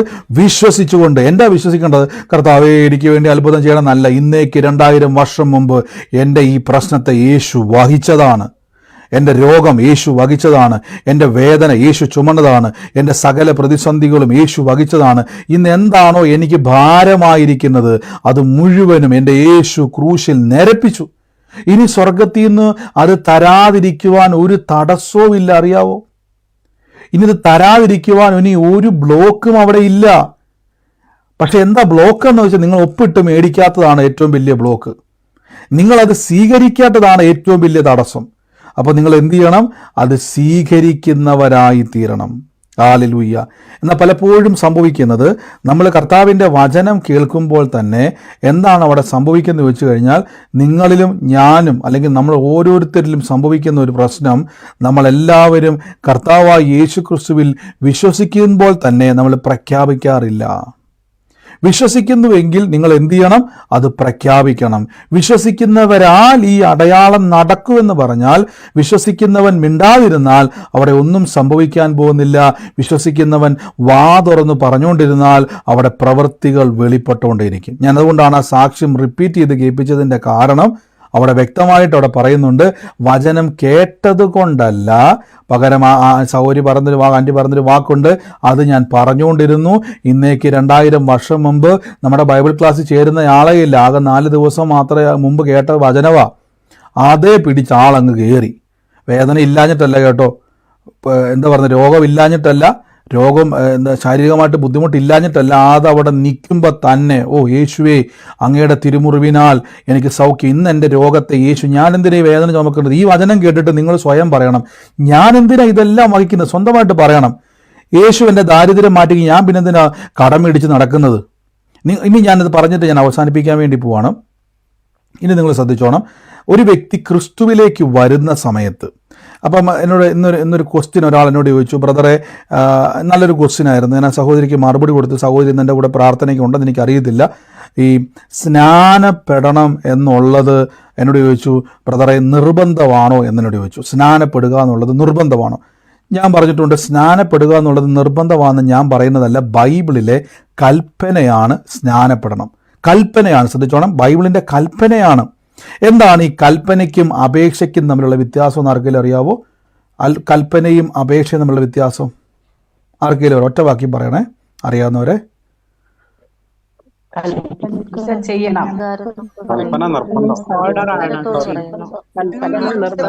അധികാരമുള്ളവർ പറയുന്നു കൽപ്പന, യാചന യാചിക്കുന്നു, മറ്റൊരാളുടെ നിർബന്ധമായും അനുസരിക്കണം, അപേക്ഷ അനുസരിക്കണമെന്ന് നിർബന്ധമായും ചെയ്യണം. മറ്റൊരാളിന്റെ മതി എല്ലാരും മ്യൂട്ട് ചെയ്തു, ഇനി എല്ലാവരും മ്യൂട്ട് ചെയ്തു. ഇനി ശ്രദ്ധിച്ചോണം, അപ്പം കൽപ്പന എന്ന് പറഞ്ഞാൽ അത് നിയമമാണ്, നിർബന്ധമായും ചെയ്യേണ്ടതാണ്.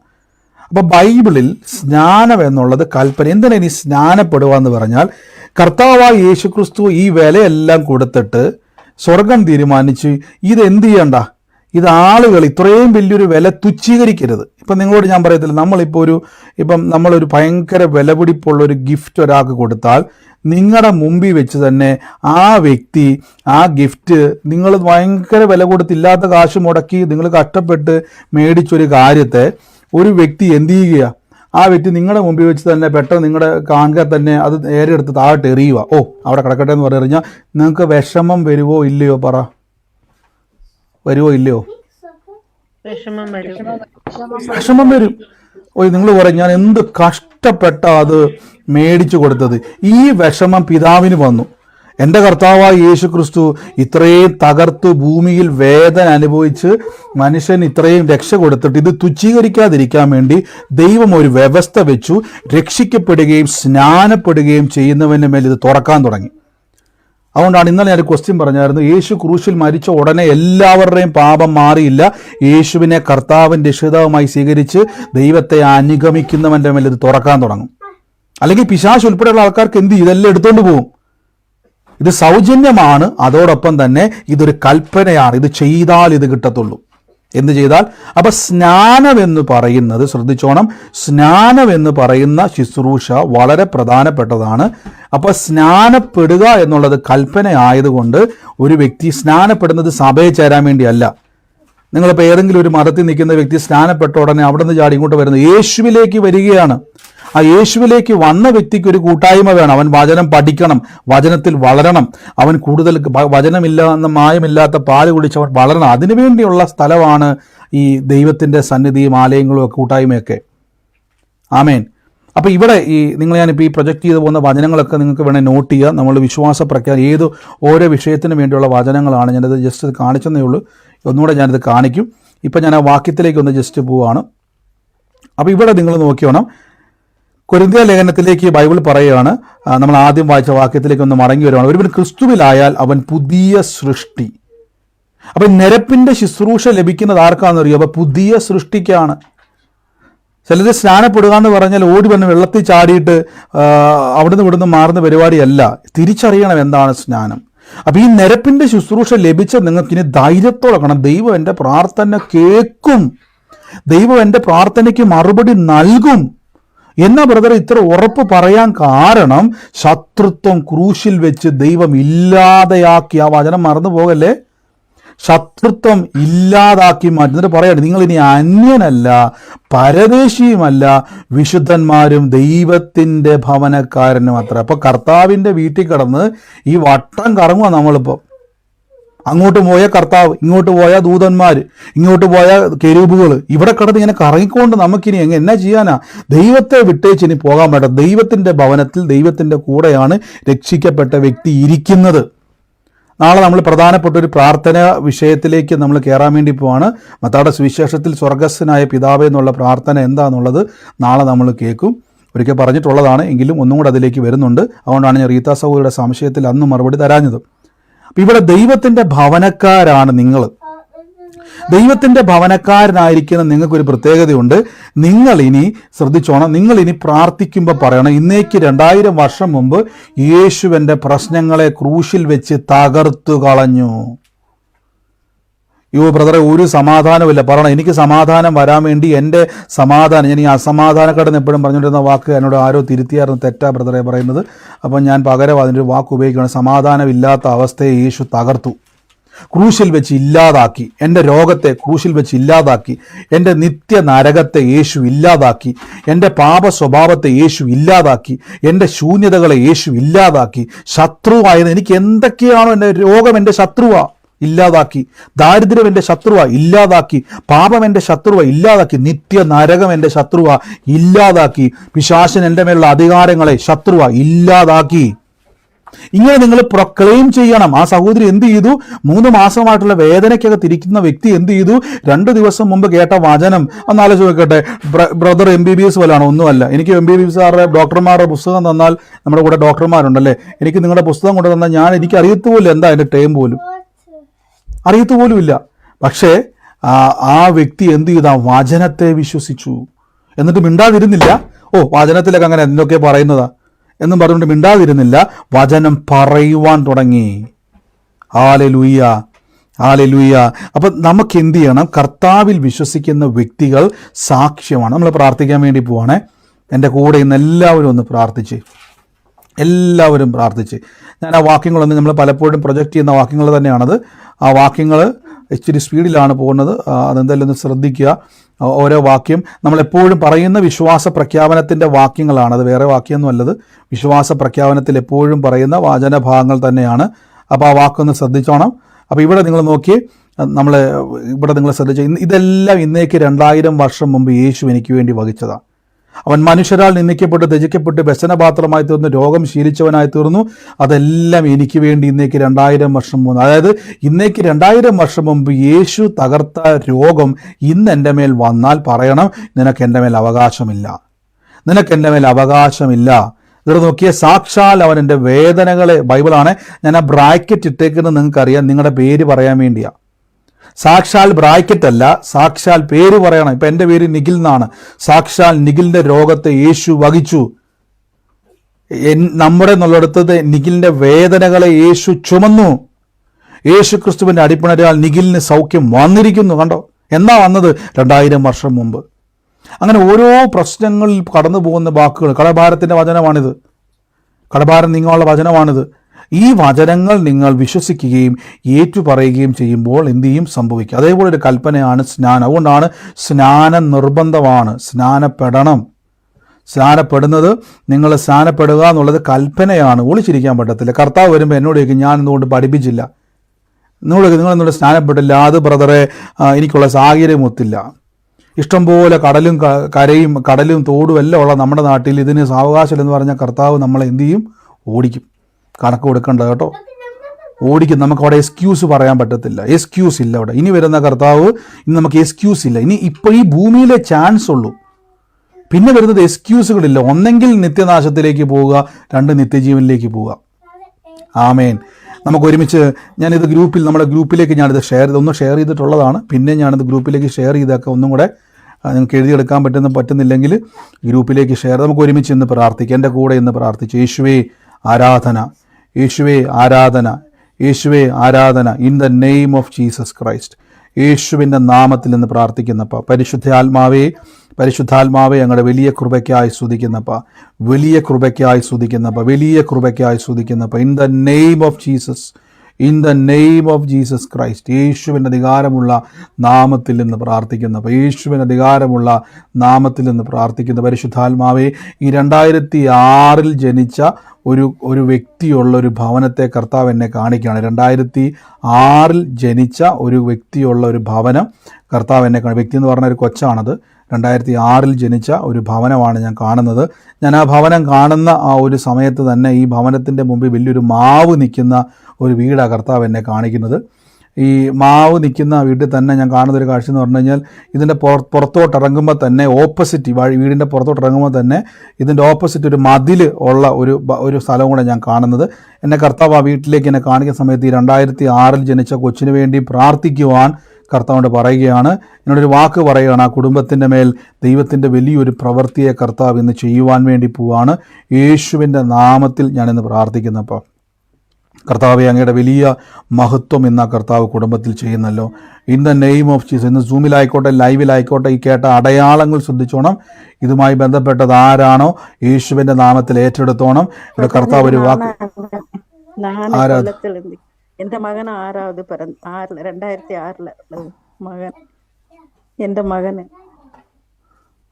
കർത്താവ്, ഞങ്ങൾ യേശുവിൻ്റെ നാമത്തിൽ നിന്ന് പ്രാർത്ഥിക്കും. മാവും ഉണ്ടല്ലേ?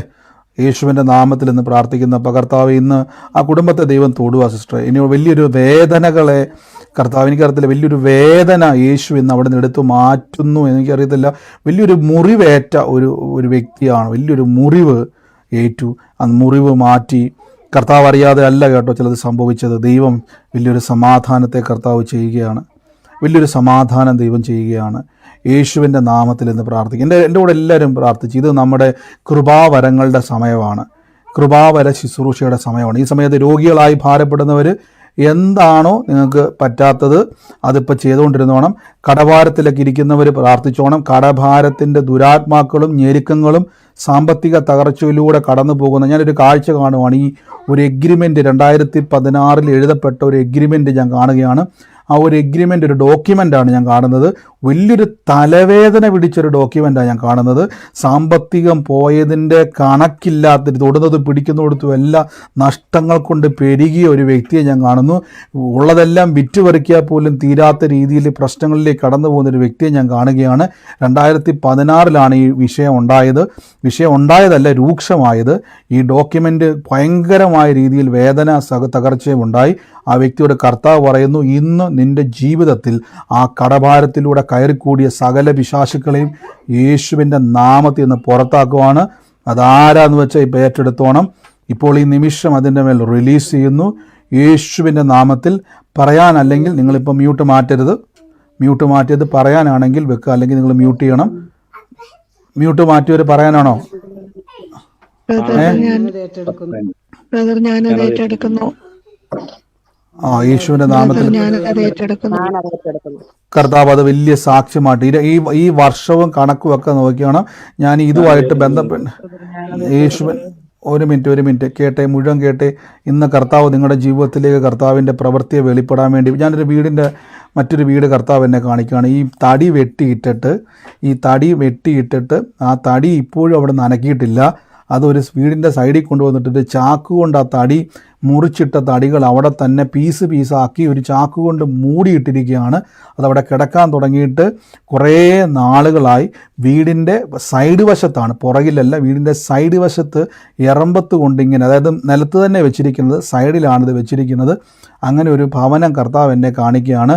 ആ ഭവനത്തിൽ ഞാൻ കാണുന്നൊരു കാഴ്ച എന്ന് പറഞ്ഞു കഴിഞ്ഞാൽ ഒരു ആൺ തലമുറ ഇറങ്ങി വരുന്നതും, ആ ആൺ തലമുറ ഞാൻ കാണുന്നൊരു കാഴ്ച അവനെ വീടുമായി ബന്ധപ്പെട്ട് കെട്ടിയിട്ടിരിക്കുന്നത് പോലെ. കെട്ടിടം പറഞ്ഞാൽ ലിറ്ററലി കെട്ടിയിട്ടേക്കുമല്ല, ഒരു ദർശനമാണ് ഞാൻ കാണുന്നത്. അവന് ഉയരാൻ കഴിയാതെ ആ കുടുംബത്തിൻ്റെ അകത്ത് ആ ഒരു തലമുറയുമായി ബന്ധപ്പെട്ട് ഒരു ബ്ലോക്ക് പോലെ കർത്താവ് എന്നെ കാണിക്കുകയാണ്. ഇപ്പോൾ ഞാൻ യേശുവിൻ്റെ നാമത്തിൽ നിന്ന് പ്രാർത്ഥിക്കുന്നു. ഇപ്പോൾ ആ കെട്ട് പൊട്ടി ദൈവത്താലുള്ള നന്മ ഇപ്പോൾ തുറക്കുകയാണ്. ആ കുടുംബത്തിൽ എത്ര സമ്പത്ത് കൊണ്ടിട്ടാലും ഈ വെട്ടിയിട്ടേക്കുന്ന തടി പോലെയാണ്. ഞാൻ ഈ വെട്ടിയിട്ട തടി പറയാൻ കാരണം ഈ തടി അവിടെ കൊണ്ടിട്ട സമയമല്ല, തടിക്ക് പ്രശ്നം ഉണ്ടായിട്ടല്ല, ഇതൊരു സമയമാണ് കാണിക്കുന്നത്. ആ സമയം മുതൽ ആ തടി അവിടെ നിന്ന് മാറ്റാൻ പോയിട്ട് അത് കൊടുക്കാൻ പോലുമുള്ള എന്താ പറയുന്നത്, നമുക്കൊരു സാവകാശം പോലും ജീവിതത്തിൽ ലഭിച്ചിട്ടില്ല. അത്രത്തോളം വല്ലാത്തൊരു ഒരു പ്രശ്നങ്ങൾ കാരണം നിങ്ങൾ കുടുങ്ങിക്കിടക്കുക. ഞാൻ ആ വീടിനെ കർത്താവ് എന്നെ കാണിക്കുന്നു. ഇന്ന് യേശുവിൻ്റെ നാമത്തിലെടുത്ത് ആ കുടുംബത്തിൻ്റെ അവസ്ഥകളെ കർത്താവ് മാറ്റാൻ വേണ്ടി പോകണം. അത് ആരാന്ന് വെച്ച് ഏറ്റെടുത്തോണം. യേശുവിൻ്റെ നാമത്തിൽ നിന്ന് പ്രാർത്ഥിക്കുന്നു. കർത്താവ് ഇന്ന് അത്ഭുതകരമായ പ്രവൃത്തി, സൂമിലായിക്കോട്ടെ ലൈവിലായിക്കോട്ടെ, ആമേൻ പറഞ്ഞു ആരാന്ന് വെച്ച് ഏറ്റെടുത്തു. നിങ്ങളുടെ ഭവനത്തിൻ്റെ മേൽ ആ പ്രവൃത്തി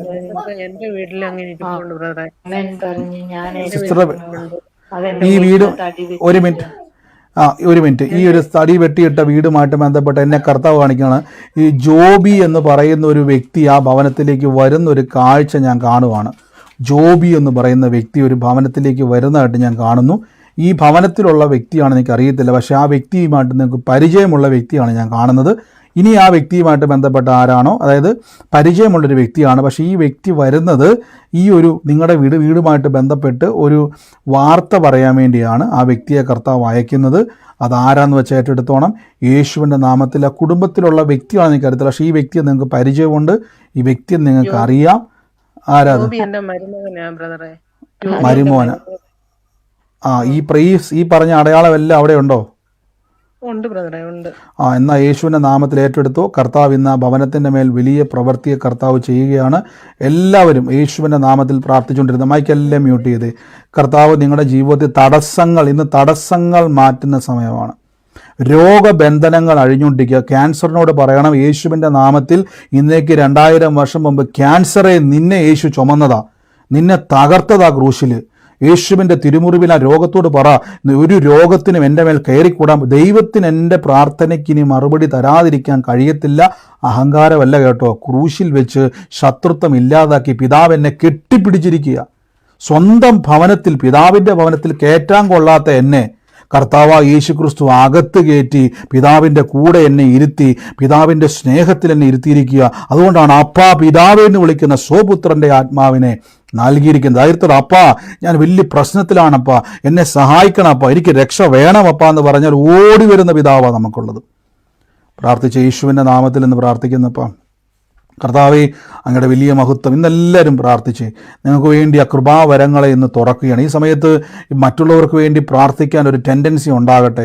യേശുവിൻ്റെ നാമത്തിൽ ഞാനിന്ന് പ്രാർത്ഥിക്കുന്നപ്പോൾ കർത്താവെ, ഞാനിന്ന് അനുഗ്രഹിച്ചു പ്രാർത്ഥിക്കുമ്പോൾ തന്നെ യേശുവിൻ്റെ നാമത്തിൽ ഇന്ന് പരിശുദ്ധാത്മാവെ, ഞാനൊരു വ്യക്തിയെ കർത്താവ് എന്നെ കാണിക്കുകയാണ്. ഇന്ന് ഇത് പ്രാർത്ഥനയിൽ പങ്കുചേരുന്നൊരു വ്യക്തിയുടെ സഹോദരിയാണ്. ഞാൻ ആ സഹോദരിക്ക് വേണ്ടി പ്രാർത്ഥിക്കുന്ന സമയത്തൊക്കെയും കർത്താവ് എന്നെ ആ സഹോദരിയുമായിട്ട് ബന്ധപ്പെട്ട് ഒരു പേര് കർത്താവ് എന്നെ ഇങ്ങനെ കുറേ നേരമായിട്ട് ഇങ്ങനെ കാണിച്ചുകൊണ്ടിരിക്കുകയാണ്. യേശുവിൻ്റെ നാമത്തിൽ ഞാനത് പ്രാർത്ഥിക്കുമ്പോൾ എന്നോട് ഒരു വാക്ക് ഇങ്ങനെ കർത്താവ് പറയുകയാണ്, ഒരു വാക്ക് ഡിക്ലെയർ ചെയ്ത് വിടുവാണ്. നമ്മുടെ കുടുംബത്തിൽ ഇന്ന് കർത്താവ് വലിയൊരു സന്തോഷത്തെ കൊണ്ടുവരുമെന്ന് യേശുവിൻ്റെ നാമത്തിൽ ഇന്ന് പരിശുദ്ധാത്മാവ് ഇന്ന് പറയുകയാണ്. അതോടെ ഇങ്ങനൊരു വാക്കിങ്ങനെ പറയുകയാണ്. ലീലാമ എന്ന് പറയുന്ന ഒരു വ്യക്തിയോട്, ഈ പ്രാർത്ഥനയിൽ കൂടുന്നൊരു വ്യക്തി സ്വന്തം സഹോദരിയായ ലീലാമയോട് ഇങ്ങനെ പറയുകയാണ്, നമ്മുടെ കുടുംബത്തിൽ സന്തോഷം വരാൻ വേണ്ടി പോവുകയാണ്, നമ്മുടെ കുടുംബത്തിൽ ജോമോനെ ദൈവം തൊടുവെന്ന് ഇങ്ങനെ പറയുന്നൊരു വാക്ക്. ഈ പറഞ്ഞതുമായിട്ട് ബന്ധപ്പെട്ട അടയാളം ആരാണോ നിങ്ങൾ ഈ കൂട്ടത്തിൽ കൂടുന്നൊരു വ്യക്തി ലീലാമയോട് പറയുകയാണ്, ജോമോനെ ദൈവം തൊടുവെന്ന് പറയുന്നൊരു വാക്ക് ഞാൻ കേൾക്കുവാണ്. അതുമായിട്ട് ബന്ധപ്പെട്ട് സൂമിലായിക്കോട്ടെ ലൈവിലായിക്കോട്ടെ ആരാന്ന് വെച്ചാൽ യേശുവിനകത്ത് ഏറ്റെടുത്തു. നിങ്ങളുടെ ഭാരങ്ങളെ കർത്താവ് ഇന്ന് മാറ്റുകയാണ്. യേശുവിൻ്റെ നാമത്തിൽ ഇന്ന് പ്രാർത്ഥിക്കും. ലൈവിലാണെങ്കിലും ഫേസ്ബുക്കിലാണെങ്കിലും നിങ്ങൾ എന്ത് ചെയ്യണം? ആ സാക്ഷ്യം നിങ്ങൾ അയക്കണം. വലിയൊരു ഡെലിവറൻസ് ആ കുടുംബത്തിൽ നടക്കുവാണ്.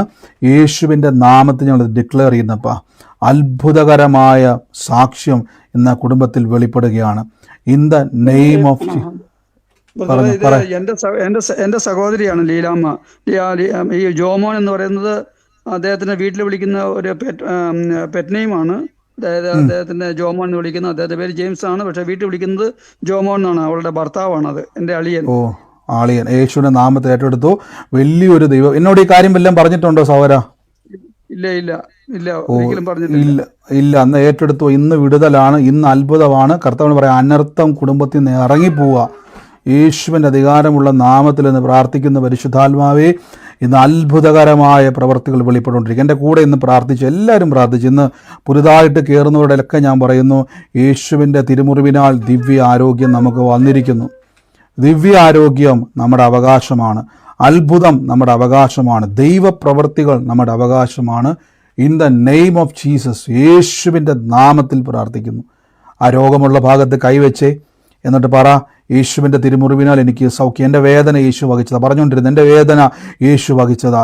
കർത്താവ് കണ്ണടച്ച് കണ്ടേ, ക്രൂശിൽ വെച്ച് ശത്രുത്വം ഇല്ലാതാക്കിയെന്ന് ഈസിയായിട്ട് പറയരുതേ.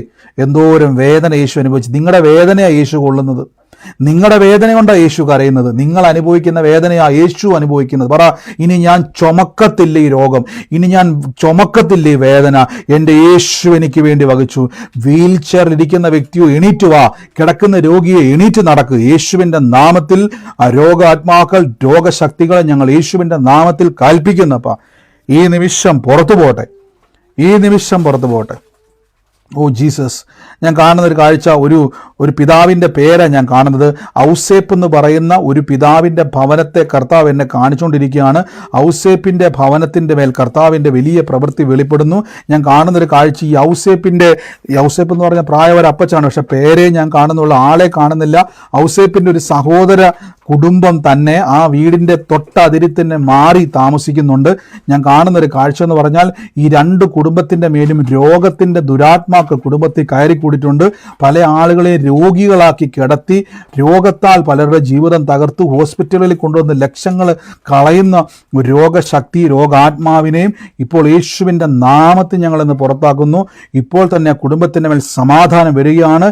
ഇന്ന് എന്നെ കേൾക്കുന്ന കുടുംബം കേട്ടെ, യേശുവിൻ്റെ നാമത്തിൽ ഇന്ന് ഞാൻ പ്രാർത്ഥിക്കുന്നു. മണ്ണ് വിട്ട് രോഗശക്തികൾ, രോഗാത്മാക്കളെ ഞങ്ങൾ പുറത്താക്കുന്നു. ഇപ്പോൾ തന്നെ എന്നെ കേൾക്കുന്ന കുടുംബം ആമേൻ പറഞ്ഞ് ഏറ്റെടുത്ത് ഞങ്ങളുടെ കുടുംബത്തെയും തലമുറകളെയും ഇന്ന് കാർന്ന് തിന്നാൻ നോക്കുന്ന രോഗത്തിൻ്റെയും നാശത്തിൻ്റെയും നഷ്ടങ്ങളുടെയും ദുരാത്മാക്കൾ ഇപ്പോൾ അവിടെ വിട്ട് മാറുകയാണ്. യേശുവിൻ്റെ നാമത്തിൽ കൽപ്പിക്കുന്നപ്പ വലിയ പ്രവർത്തികളെ റിലീസ് ചെയ്യുന്നപ്പ, അത്ഭുതകരമായ ദൈവപ്രവർത്തിക്കായി സ്തുതിക്കുന്നപ്പ, സ്തുതിക്കുന്നപ്പ. In the name of Jesus, യേശുവിൻ്റെ നാമത്തിൽ എന്ന് പ്രാർത്ഥിക്കുന്നപ്പ, യേശുവിൻ്റെ നാമത്തിൽ എന്ന് പ്രാർത്ഥിക്കുന്നപ്പാ. പരിശുദ്ധാത്മാവേ, അങ്ങയുടെ വലിയ മഹത്വം ഇന്ന് വെളിപ്പെടുന്നല്ലപ്പാ, വലിയ മഹത്വത്താൽ ഇന്ന് നിറയ്ക്കുന്നല്ലപ്പാ. ആ പ്രതിസന്ധികൾ വിട്ടുമാറുന്നല്ലോപ്പാ. ഇന്ന് ഈ നിമിഷം കൽപ്പിക്കുന്നു, യേശുവിൻ്റെ നാമത്തിൽ നിന്ന് പ്രാർത്ഥിക്കുന്നപ്പാ. കർത്താവ്, ഞങ്ങളുടെ മുമ്പിൽ സമയപരിമിതി ഉണ്ടെങ്കിൽ ഞങ്ങളതിനെ ബ്രേക്ക് ചെയ്യുന്നപ്പാ. ഹല്ലേലൂയ. ഒരു കർത്താവ് എന്നെ ഒരു വ്യക്തിയെ കാണിക്കുകയാണ്. ആ വ്യക്തിയെ കാണിക്കുമ്പോൾ തന്നെ എന്നോട് പരിശുദ്ധാത്മാവ് ഇങ്ങനെ പറയുകയാണ്, ആ വ്യക്തി പലപ്പോഴും ആ ഭവനത്തിൽ വന്ന് ഞാൻ കാണുന്നൊരു കാഴ്ച എന്ന് പറഞ്ഞു കഴിഞ്ഞാൽ, ആ ഭവനത്തിൽ വന്നിങ്ങനെ കരയുന്ന ഒരു കാഴ്ച കാണുകയാണ്. കുടുംബത്തിൽപ്പെട്ട ഒരാൾ തന്നെയാണ്. ഒരു ഭവനത്തിൽ എപ്പോഴും വന്നിങ്ങനെ കരഞ്ഞ് ഒരു മകൻ്റെ കാര്യം, ജയിൽ തുടങ്ങുന്ന ഒരു മകൻ്റെ കാര്യം എപ്പോഴും പറഞ്ഞ് കരയുന്ന ഒരു വ്യക്തിയെ കർത്താവ് എന്നെ കാണിക്കുന്നു. ഇതേ പേരിൽ തന്നെ ഈ വന്ന് കരയുന്ന വ്യക്തിയും സംസാരിക്കുന്ന വ്യക്തിയുടെയും ഇടയിൽ ജെയിംസ് എന്ന് പറയുന്ന ഒരു വ്യക്തിയും കൂടെ കർത്താവ് എന്നെ കാണിക്കുകയാണ്. ഞാൻ പലപ്പോഴും കാണുന്ന ഒരു കാഴ്ച, ഈ കുടുംബത്തിലേക്ക് ഈ സഹോദരി വരുന്ന സമയത്തും സംസാരിക്കുന്ന സമയത്തുമൊക്കെ നിങ്ങൾക്ക് ആശ്വസിപ്പിക്കാനേ പറ്റുന്നുള്ളൂ, ഒരു മറുപടി പറയാൻ പറ്റുന്നില്ല. പക്ഷേ എൻ്റെ കർത്താവ് ഒരു വാക്ക് പറയുകയാണ്, ഇനി ആ സഹോദരി വരുമ്പം പറയണം, നീ ധൈര്യപ്പെടുക, കർത്താവ് നിൻ്റെ ജീവിതത്തിൽ അത്ഭുതം ചെയ്യും. നിൻ്റെ കുടുംബത്തിൽ മാത്രമല്ല, നിൻ്റെ തലമുറകൾക്ക് വേണ്ടി പ്രവർത്തിക്കും. അവൻ നഷ്ടപ്പെട്ടു പോകത്തില്ല, അവൻ തകർന്നു പോകത്തില്ല, അവൻ ദൈവത്താൽ സാക്ഷിയാകുമെന്ന് കർത്താവ് പറയുന്നു. അതുമായിട്ട് ബന്ധപ്പെട്ടത് ആരാണോ യേശുവിൻ്റെ നാമത്തിൽ ഏറ്റെടുത്തോണം. വലിയ ദൈവപ്രവൃത്തിയെ കർത്താവ് ചെയ്യുവാൻ വേണ്ടി പോവാണ്. In the name of Jesus. സൂമിലായിക്കോട്ടെ, ലൈവിലായിക്കോട്ടെ, ആമേൻ പറഞ്ഞ് ആ കുടുംബം ഏറ്റെടുത്താട്ടെ. കർത്താവ് നിങ്ങളെ അത്ഭുത സാക്ഷ്യമാക്കി മാറ്റുകയാണ്, യേശുവിൻ്റെ അധികാരമുള്ള നാമത്തിൽ തന്നെ. ആമേൻ. God bless you. കർത്താവ് നമ്മളെ അനുഗ്രഹിക്കുമാറാകട്ടെ. ഈ സമയം കർത്താവിൻ്റെ സാക്ഷ്യത്തിനുള്ള സമയമാണ്. ഈ സമയത്ത് രോഗശക്തികൾ, രോഗാത്മാക്കൾ, രോഗസൗഖ്യങ്ങൾ, വേദന വിട്ടുമാറിയവർ ആരെങ്കിലും ഉണ്ടെങ്കിൽ ചുരുക്കം വാക്കുകളിൽ സാക്ഷ്യങ്ങൾ പറയാനുള്ള സമയമാണ്. ആരെങ്കിലും ഉണ്ടെങ്കിൽ ഒരു സാക്ഷ്യം പറഞ്ഞിട്ട് ഒരേ അടയാളം ഒരാൾ പറഞ്ഞു കഴിഞ്ഞാൽ മറ്റേ ആളെ ഏറ്റെടുത്താൽ മതി. നിങ്ങളത് പറയണ്ട. ഈ സമയത്ത് എന്ത് ചെയ്താൽ മതി? ഏറ്റെടുത്താൽ മതി. ഞാനിപ്പോൾ കർത്താവിൻ്റെ വേലയിൽ വിതച്ചവർക്ക് വേണ്ടി ഒന്ന് ബ്ലസ് ചെയ്ത് പ്രാർത്ഥിക്കാൻ വേണ്ടി പോവാണ്. നമുക്ക് അവരെ ഒന്ന് അനുഗ്രഹിച്ച് പ്രാർത്ഥിക്കാം. ഞാൻ എപ്പോഴും പറയുന്നത് പോലെ തന്നെ വീണ്ടും പറയുന്നു, എല്ലാവർക്കും എനിക്ക് മറുപടി കൊടുക്കാൻ പറ്റില്ലെങ്കിലും നിങ്ങളുടെ വേലയിൽ വിതച്ചതിൽ നിന്നും ആ ഒരു കസേരയിൽ വന്നൊരു വ്യക്തി ഇരുന്നാൽ, പാട്ടായിക്കോട്ടെ, യാത്രയായിക്കോട്ടെ, ഈ സുവിശേഷ വേലയിൽ എന്ത് നിങ്ങളുടെ വിധം ഉപയോഗിക്കപ്പെട്ടാലും അതൊക്കെയും കർത്താവിൻ്റെ നാമത്തിൽ ഇരട്ടി നന്മയായി നിങ്ങൾക്ക് കിട്ടും. ഇതൊന്ന് വെച്ചാൽ രണ്ട് കിട്ടുന്ന പരിപാടിയല്ല. എൻ്റെ ദൈവം എന്നെ അനുഗ്രഹിച്ചതുകൊണ്ട് ഞാൻ വിതയ്ക്കുന്നു. എൻ്റെ ദൈവം എന്നെ അനുഗ്രഹമാക്കിയതുകൊണ്ട് ഞാൻ വിതയ്ക്കുന്നു. വിതയ്ക്കുന്ന വിത്ത് കൊയ്യും, കളപ്പുരകൾ നിറയും. ജോലിയിലായിക്കോട്ടെ, ബിസിനസ്സിലായിക്കോട്ടെ, ഒറ്റ പൈസ പാഴായി പോകത്തില്ല. നിങ്ങളുടെ അധ്വാനം നിങ്ങൾ തന്നെ ഭക്ഷിക്കും. ഞാൻ യേശുവിൻ്റെ നാമത്തിൽ നിന്ന് ബ്ലസ് ചെയ്യുന്നപ്പോൾ വിതയ്ക്കുന്ന വ്യക്തികളെ ബ്ലസ് ചെയ്യുന്നു, അനുഗ്രഹിച്ചു പ്രാർത്ഥിക്കുന്നു, യേശുവിൻ്റെ അധികാരമുള്ള നാമത്തിൽ തന്നെ. ആമേൻ. God bless you. കർത്താവ് നിങ്ങളെ അനുഗ്രഹിക്കുമാറാകട്ടെ. ഈ സമയത്ത് സാക്ഷ്യമുള്ളവർ വേദന വിട്ടുമാറി, എനിക്കറിയാം, ഉറപ്പുണ്ട് ഇതിനകത്ത്. അവരുള്ളവർ വേഗത്തിൽ സാക്ഷ്യം പറഞ്ഞാട്ടെ. കർത്താവ് നിങ്ങളെ അനുഗ്രഹിക്കട്ടെ. ബ്രദറെ, കഴിഞ്ഞ ദിവസം കഴിഞ്ഞ ദിവസം ഒരു കാര്യം പറഞ്ഞിരുന്നു ബ്രദറെ. ഒരു പേഴ്സിനകത്ത് രണ്ട് ആധാർ ഇരിക്കുന്ന, അതിനകത്തൊരു ചെയിനൊക്കെ ഉണ്ടെന്ന് പറഞ്ഞു കഴിഞ്ഞ ദിവസം. അപ്പൊ എനിക്കന്ന് ഞാൻ യൂട്യൂബിലാണ് അത് കണ്ടത്. യൂട്യൂബിലാണ് ഞാൻ പ്രെയർ കേട്ടത്. അപ്പൊ കഴിഞ്ഞ 2-3 ദിവസം, എനിക്കൊരു വ്യാഴാഴ്ചയോ വെള്ളിയാഴ്ചയോ കൊണ്ടാന്ന് തോന്നുന്നു. അപ്പോൾ ഞാനത് യൂട്യൂബിലാണ് കേട്ടത്. പറഞ്ഞിങ്ങനെ ഒരു പേഴ്സിനകത്ത് ഇങ്ങനെ രണ്ട് ആധാർ ഇരിക്കുന്ന ഒരു ചെയിൻ ഉണ്ടെന്ന്. അപ്പൊ ഞാൻ വെച്ചത് എനിക്ക് ഓർമ്മയുണ്ട്. അപ്പൊ ഞാൻ ചെയിൻ്റെ കാര്യം അങ്ങ് മറന്നുപോയി. ഞാൻ ഈ കഴിഞ്ഞ ദിവസം ആ പേഴ്സ് എടുത്ത് നോക്കുമ്പോൾ ഈ പറഞ്ഞതല്ല അതിനകത്ത് ഇരിപ്പുണ്ട്. ആമേൻ. തീർച്ചയായിട്ടും അത് വലിയൊരു സാക്ഷ്യമാണ്. സിസ്റ്റർ അത് വെച്ചത് മറന്നുപോയി. പക്ഷേ പരിശുദ്ധാത്മാവ് ആ വിഷയത്തെ തൊട്ടപ്പം ആ ആധാർ 2 വരിപ്പുണ്ട്, അടുത്തൊരു ചെയിൻ വരിപ്പുണ്ട്. സിസ്റ്റർ ആ ചെയിൻ്റെ കാര്യം മറന്നുപോയി അല്ലേ? ചെയിനും മറന്നതൊരു ATM കാർഡും ഒക്കെ ഉണ്ടായിരുന്നു. അത് മറന്നിരിക്കുകയായിരുന്നു. അപ്പൊ അതിനകത്ത് ഇങ്ങനെയാ പറഞ്ഞിരുന്നത്, അതിലെ ഒരു ആധാറിന്റെ ഉടമസ്ഥനെ ദൈവം തൊടുന്നു. അങ്ങനെ ഒന്നും എൻ്റെ ആധാറും മോന്റെ ആധാറുമായിരുന്നു. അത് പ്രാർത്ഥിച്ചോണം. കർത്താവ് അത് വലിയൊരു സാക്ഷ്യമാക്കി മാറ്റും കേട്ടോ. God bless you. കർത്താവ് അനുഗ്രഹിക്കട്ടെ. ആമേൻ. മറ്റാരെങ്കിലും ഉണ്ടോ സാക്ഷ്യം പറയാൻ? ബ്രദറെ, പറഞ്ഞു സിസ്റ്ററെ. 2-3 ദിവസം കൊണ്ട് എനിക്ക് നെഞ്ചിന് വല്ലാത്ത അസ്വസ്ഥതയായിരുന്നു, ഭാരം. മിനിഞ്ഞാന്ന് ഞാൻ ഇവിടെ വൈകിട്ടത്തെ പ്രാർത്ഥന കേട്ട് കഴിഞ്ഞപ്പോ തൊട്ട് എനിക്ക് എന്തോന്ന് എനിക്കറിയത്തില്ല, ഭയങ്കര അസ്വസ്ഥ വേദനയായിരുന്നു. ഇന്നലെ ഞാൻ സാക്ഷ്യം പറയണമെന്നോർത്ത് ഇന്നലെ ഞാൻ വിടുതലിന് വേണ്ടി അവിടെ ബ്രദർ പ്രാർത്ഥിച്ചപ്പോ ഞാനും ദൈവത്തിന്റെ അടിപ്പിണരാൽ എനിക്ക് സൗഖ്യം തന്നിരിക്കുക, സ്തോത്രം എന്ന് പറഞ്ഞു. എന്നെ കുറച്ച് 10 മിനിറ്റ് കഴിഞ്ഞപ്പോഴത്തെ എനിക്ക് ആ വേദന ഭാരം എല്ലാം മാറി. ദൈവത്തിന് സ്തോത്രം. ആമേൻ. God bless you sister. കർത്താവ് അങ്ങ് സൗഖ്യമാക്കിയത് നന്ദി, യേശുവിന്റെ നാമത്തിൽ തന്നെ. ആമേൻ. മറ്റാരെങ്കിലും പറഞ്ഞു? ബ്രദറെ, ഞാൻ ആ വചനങ്ങളെല്ലാം ഒരു ബുക്കിൽ എഴുതി വെച്ചിട്ടുണ്ടായിരുന്നു. കഴിഞ്ഞ ദിവസം ഉത്തർപ്രദേശിൽ നിന്ന് ഞാൻ നാട്ടിലേക്ക് വന്നുകൊണ്ടിരിക്കുകയായിരുന്നു. അപ്പൊ ഞാൻ ആ ട്രെയിനിലിരുന്നിട്ട് എന്നോട് കർത്താവ് പറഞ്ഞു, ട്രെയിനിലിരുന്ന് നീ ഇടയ്ക്കിടയ്ക്ക് വായിക്കണം മക്കൾക്കുള്ള വചനങ്ങൾ. അതുപോലെ തന്നെ ഞാനത് വായിച്ചുകൊണ്ടിരുന്നു. എന്റെ മോനെ വിളിച്ചപ്പോൾ ആദ്യം എടുത്തില്ല, പിന്നെ അവൻ തന്നെ ഇങ്ങോട്ട് വിളിച്ചു എന്നോട് സ്നേഹത്തിൽ സംസാരിച്ചു. ചെറിയനാണെങ്കിലും ചാറ്റ് ചെയ്തു, വിളിച്ചില്ലെങ്കിലും. അത് വലിയൊരു അത്ഭുതമായിട്ട് ഞാൻ കാണുന്നു ബ്രദറെ. തീർച്ചയായിട്ടും നാളുകളായിട്ട് മറുപടി ഇല്ലാത്ത വിഷയമായിരുന്നു. കർത്താവ് അതിനെ മേൽ തൊട്ടതിന് നന്ദി, യേശുവിൻ്റെ നാമത്തിൽ തന്നെ. ആമേൻ. God bless you. കർത്താവ് അനുഗ്രഹിക്കട്ടെ സിസ്റ്ററെ. ആമേൻ. മറ്റാരെങ്കിലും ഉണ്ടോ? ബ്രദറെ, എൻ്റെ 4 വയസ്സുള്ള മോന്, ബ്രദറെ കേൾക്കുന്നുണ്ട്. ബ്രദർ, എന്റെ കുഞ്ഞിന് 2 വർഷമായിട്ട് കഫക്കെട്ടും ഹോസ്പിറ്റലിലൊക്കെ അഡ്മിറ്റ് ചെയ്യുന്ന പ്രയാസങ്ങളൊക്കെ എനിക്കുണ്ടായി.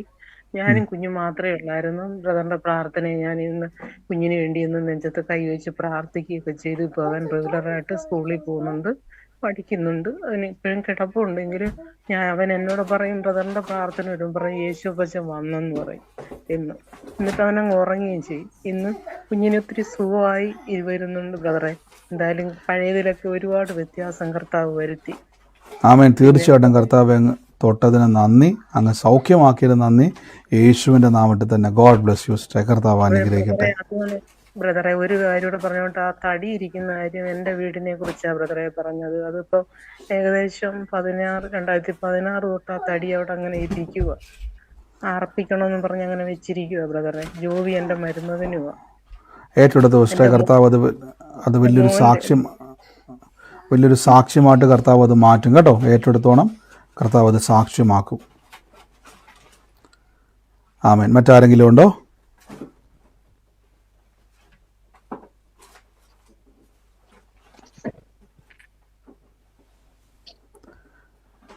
മറ്റാരെങ്കിലും ഉണ്ടോ? പറഞ്ഞു. ബ്രദറെ, എന്റെ മോൾക്ക് ഇന്ന് വൈകുന്നേരമായപ്പം ചങ്കിന് പ്രയാസമാന്ന് പറഞ്ഞു. അപ്പൊ ഞാൻ വചനം പറഞ്ഞു പ്രാർത്ഥിച്ചു. അതപ്പൊ തന്നെ അത് മാറി. എന്നാലും ഒരു പനിയുടെ ലക്ഷണമൊക്കെ ഉണ്ട്. ബ്രദർ ഒന്ന് പ്രാർത്ഥിക്കണം. കർത്താവ് അങ്ങ് സൗഖ്യമാക്കില്ല സിസ്റ്റർ. ധൈര്യമായിട്ടിരിക്കണം. അങ്ങനെ തന്നെ പറഞ്ഞു. കർത്താവ് ഇന്നേക്ക് 2000 വർഷം മുമ്പ് രോഗത്തെ യേശു വഹിച്ചതുകൊണ്ട് കർത്താവിൻ്റെ മുറിവിൽ സൗഖ്യം വന്നിരിക്കുന്നു മാത്രം പറഞ്ഞാൽ മതി. അത് സാക്ഷ്യമായിട്ട് തന്നെ തീർക്കും കേട്ടോ. മറ്റാരെങ്കിലും ഉണ്ടോ? വിജയകുമാർ എന്ന് പറഞ്ഞ എന്റെ ചേച്ചിയുടെ ഭർത്താവാണ് വിജയകുമാർ. കാലിന്റെ മുട്ടിന് ഒരു ഞരമ്പ് പൊട്ടിപ്പോയി, അങ്ങനെ വേദനയായിട്ടുണ്ട്. പിന്നെ നെഞ്ചുവേദനയാണ് എപ്പോഴും. ഒരു അറ്റാക്കിന്റെ ഒക്കെ ചെറിയ പ്രശ്നങ്ങളൊക്കെ ഉണ്ടാവുന്ന ഭാരപ്പെട്ടിരിക്കുന്നതാണ്. ജോലിക്കൊന്നും പോകാൻ പറ്റാതെ ഭാരപ്പെട്ടിരിക്കുന്നതാണ് ചേച്ചിയുടെ ഭർത്താവ്. ഏറ്റെടുത്ത സിസ്റ്റർ. കർത്താവ് അത് വലിയൊരു സാക്ഷ്യമാക്കി മാറ്റും കേട്ടോ. ആലോചന ഏറ്റെടുത്തോണം, സൗഖ്യമാക്കി അത്ഭുതമാക്കി ദൈവം മാറ്റും. ആമേൻ. മറ്റാരെങ്കിലും ഉണ്ടോ? ബ്രദറെ, പിന്നെ ഞാനും ഈ പ്രാർത്ഥന യൂട്യൂബിൽ കണ്ടത് എൻ്റെ ഫോണിൽ ഒരു നെറ്റ് റീചാർജ് ചെയ്ത് അപ്പുറത്തെ വീട്ടിലെ വൈഫൈ ഉപയോഗിച്ച് ഞാൻ ഇത് ഡൗൺലോഡ് ചെയ്ത് വെക്കുക. അവർ ഓൺ ചെയ്ത് ഡൗൺലോഡ് ഈ പ്രാർത്ഥന ഞാൻ ഡൗൺലോഡ് ചെയ്ത് വെച്ച് ഞാൻ വീട്ടിൽ നിന്ന് അത് കേൾക്കുമായിരുന്നു. ഒരു മിനിറ്റ് പറഞ്ഞോട്ടെ. പറഞ്ഞു, സാക്ഷ്യം പറഞ്ഞു. അത് എപ്പോൾ ഞാനത് പിന്നെ രാത്രി എല്ലാവരും ഉറങ്ങിയിട്ടാകുമ്പോൾ അത് ഓണാക്കിയിട്ട് ചെറുങ്ങനെ ഇത് ഞാനിങ്ങനെ കേൾക്കും. ഇത് കേൾക്കുന്നത് എൻ്റെ മകൾക്കൊന്നും ഇഷ്ടമായിരുന്നില്ല. ഞാൻ പക്ഷേ സ്ഥിരമായിട്ട് എനിക്കൊരു സമാധാനം ഇതിൽ നിന്ന് കിട്ടിയോ. എൻ്റെ മകള് ഡൈവേഴ്സായിട്ട് വീട്ടിലിരിക്കുന്ന അവ ഒരു പ്രശ്നമാക്കും വീട്ടിൽ. അപ്പോൾ ഇത് കേൾക്കുമ്പോൾ എനിക്കൊരു സമാധാനം. അങ്ങനെ ഞാൻ ഇത് കേട്ട് പിന്നെ എൻ്റെ വീട്ടിൽ തന്നെ വൈഫൈ ആക്കി. അപ്പോൾ എനിക്ക് ലൈവായിട്ട് ഇത് കേൾക്കാൻ പറ്റും. അത് എൻ്റെ അപ്പുറത്തെ വീട്ടിലെ മോളോട് പോയി പറഞ്ഞിട്ട് അവളാണ് എനിക്കിത് ലൈവിൽ ഇത് ആക്കണതൊക്കെ പറഞ്ഞു. അപ്പോൾ പിന്നെ എൻ്റെ മുട്ടുവേദന സുഖമായി ബ്രദർ പറഞ്ഞ് പ്രാർത്ഥിച്ചിട്ട് അടിപ്പിഴ സൗഖ്യം, മുട്ടുവേദനക്ക് സൗഖ്യം ഉണ്ടായി. അങ്ങനെ വീട്ടിൽ അനക്ക് എന്ത് പ്രശ്നമുണ്ടെന്ന് എന്നിലൊരു സമാധാനം എനിക്കുണ്ടായി. എത്ര നാട്ടിലെ ബുദ്ധിമുട്ടായിരുന്നു ആൻറ്റി അത് വേദന? അത് വേദന കുറേ കാലമായി. എൻ്റെ ഒരു 10 വർഷമായി 10 വർഷമായിട്ടുള്ള മുട്ടുവേദന സൗഖ്യമായത്? സൗഖ്യമായത്, പൂർണ്ണ സൗഖ്യം, വേദന ഇല്ല ഇപ്പം? പറഞ്ഞു. വേദനയില്ല, എനിക്ക് നടക്കാൻ പറ്റുന്നത് നല്ല ഇതിൽ വെക്കുന്നത്. പിന്നെ എൻ്റെ മോള് അപ്പൊ ഇത് കർത്താവിന്റെ വേലക്ക് വേണ്ടി പൈസ കൊടുക്കാൻ അത് എനിക്ക് പറ്റുന്നില്ലല്ലോ, എനിക്ക് അക്കൗണ്ടില്ല, പൈസ അയക്കാനൊന്നുമില്ലല്ലോ എന്ന് ചോദിക്കുമ്പോൾ ഞാൻ എൻ്റെ മോളോട് എന്ന് ചോദിച്ചു, മോളെ ഞാൻ എനിക്ക് പൈസ തരാൻ, നീ അയച്ചു കൊടുക്കും. അപ്പൊ അവള് ഒരു പ്രശ്നമില്ലാണ്ട് അവളെ അയച്ചു. ആ പൈസ എന്നോട് വാങ്ങിയിട്ടില്ല അവള്. അപ്പൊ അതിൽ ഒരു മാറ്റം ഉണ്ടായി എന്ന് ഞാൻ അത് കാണുന്നു. അങ്ങനെ എൻ്റെ ഹസ്ബൻഡിന് മുട്ടുവേദന ഉണ്ടായിരുന്നു, അതും പ്രാർത്ഥിച്ച് അതും സൗഖ്യം ഉണ്ടായി. അത് സൗഖ്യമാണെന്ന് എനിക്ക് മനസ്സിലായിട്ടില്ല. പിന്നെ ഞാൻ ചോദിച്ചേരം പറഞ്ഞ് അത് മാറി എന്ന് പറഞ്ഞ അതേ കൈക്കും വേദന, അത് നീര് കുത്തിയെടുക്കലേന് സാധാരണ പതിവ് വേദന വന്നാൽ അതും ഇപ്പൊ സുഖമായി. എന്തൊക്കെ എത്ര വർഷമായിട്ടുള്ള വേദനയായിരുന്നത്? ഹസ്ബൻഡിന് കുറെ മുന്നേലും ഇങ്ങനെ കൈമുട്ടിന് നീര് കുത്തിയെടുക്കലായിരുന്നു പതിവ്. ഓ, നീര് കുത്തിയെടുക്കുമ്പോഴാണ് വേദന മാറത്തുള്ളൂ? നേരെ മാറും അത്. പക്ഷെ ഇപ്പൊ പറഞ്ഞു. ഓ, അത് വലിയൊരു സാക്ഷിയോട്ടെ. നിങ്ങൾ കേട്ടല്ലോ, വേദന കൊണ്ട് നീര് വരുമ്പോൾ നീര് കുത്തിയെടുക്കുമ്പോഴായിരുന്നു ആശ്വാസം ഉണ്ടാകുന്നത്. പക്ഷെ ആൻറ്റി എന്ത് ചെയ്തു? എല്ലാ ദിവസവും വചനം കേട്ടു. കർത്താവ് ആ കുടുംബത്തിൽ മകൾക്കൊരു മാറ്റം കൊടുത്തത് മാത്രമല്ല, ഇന്നത് കേട്ടതുപോലെ തന്നെ ശരീരത്തിൽ മുട്ടിന് വർഷങ്ങളായിട്ടുള്ള വേദനയായിരുന്നു, അത് സൗഖ്യമായി. ഹസ്ബൻഡിൻ്റെ കാര്യം എന്ത് ചെയ്തു? ഹസ്ബൻഡിന് വേണ്ടി പ്രാർത്ഥിച്ചു. അതാണ് വലിയ അത്ഭുതം. നമ്മൾ ഈ വചനം കേൾക്കുമ്പോൾ നിങ്ങൾ മറ്റുള്ളവർക്ക് വേണ്ടി പ്രാർത്ഥിക്കാൻ നിങ്ങൾ ശക്തിപ്പെട്ടുകൊണ്ടിരിക്കുക. അപ്പോൾ ആലോചിച്ച് നോക്കിയേ, നിങ്ങളിലൂടെ ഇപ്പോൾ ആൻറ്റി പറഞ്ഞ സാക്ഷ്യം വെച്ച് പറഞ്ഞു, ഇന്ന് കുടുംബത്തിലുള്ളവർക്ക് വേണ്ടി പ്രാർത്ഥിച്ചു, നാളെ പുറത്തിറങ്ങി ഇതേപോലെ തളർന്നു കിടക്കുന്ന രോഗികൾക്ക് വേണ്ടി തകർന്നിരിക്കുന്നതുകൊണ്ടൊക്കെ പറഞ്ഞു, നിങ്ങൾ കണ്ണുകൊണ്ട് നിങ്ങൾ കാണും രോഗികൾ എണീറ്റ് വരുന്നതും തകർന്നവർ പണിയപ്പെടുന്നതും. കർത്താവ് അനുഗ്രഹിക്കട്ടെ. ആൻറ്റി, ഇനി മറ്റെന്തെങ്കിലും സാക്ഷ്യമുണ്ടോ?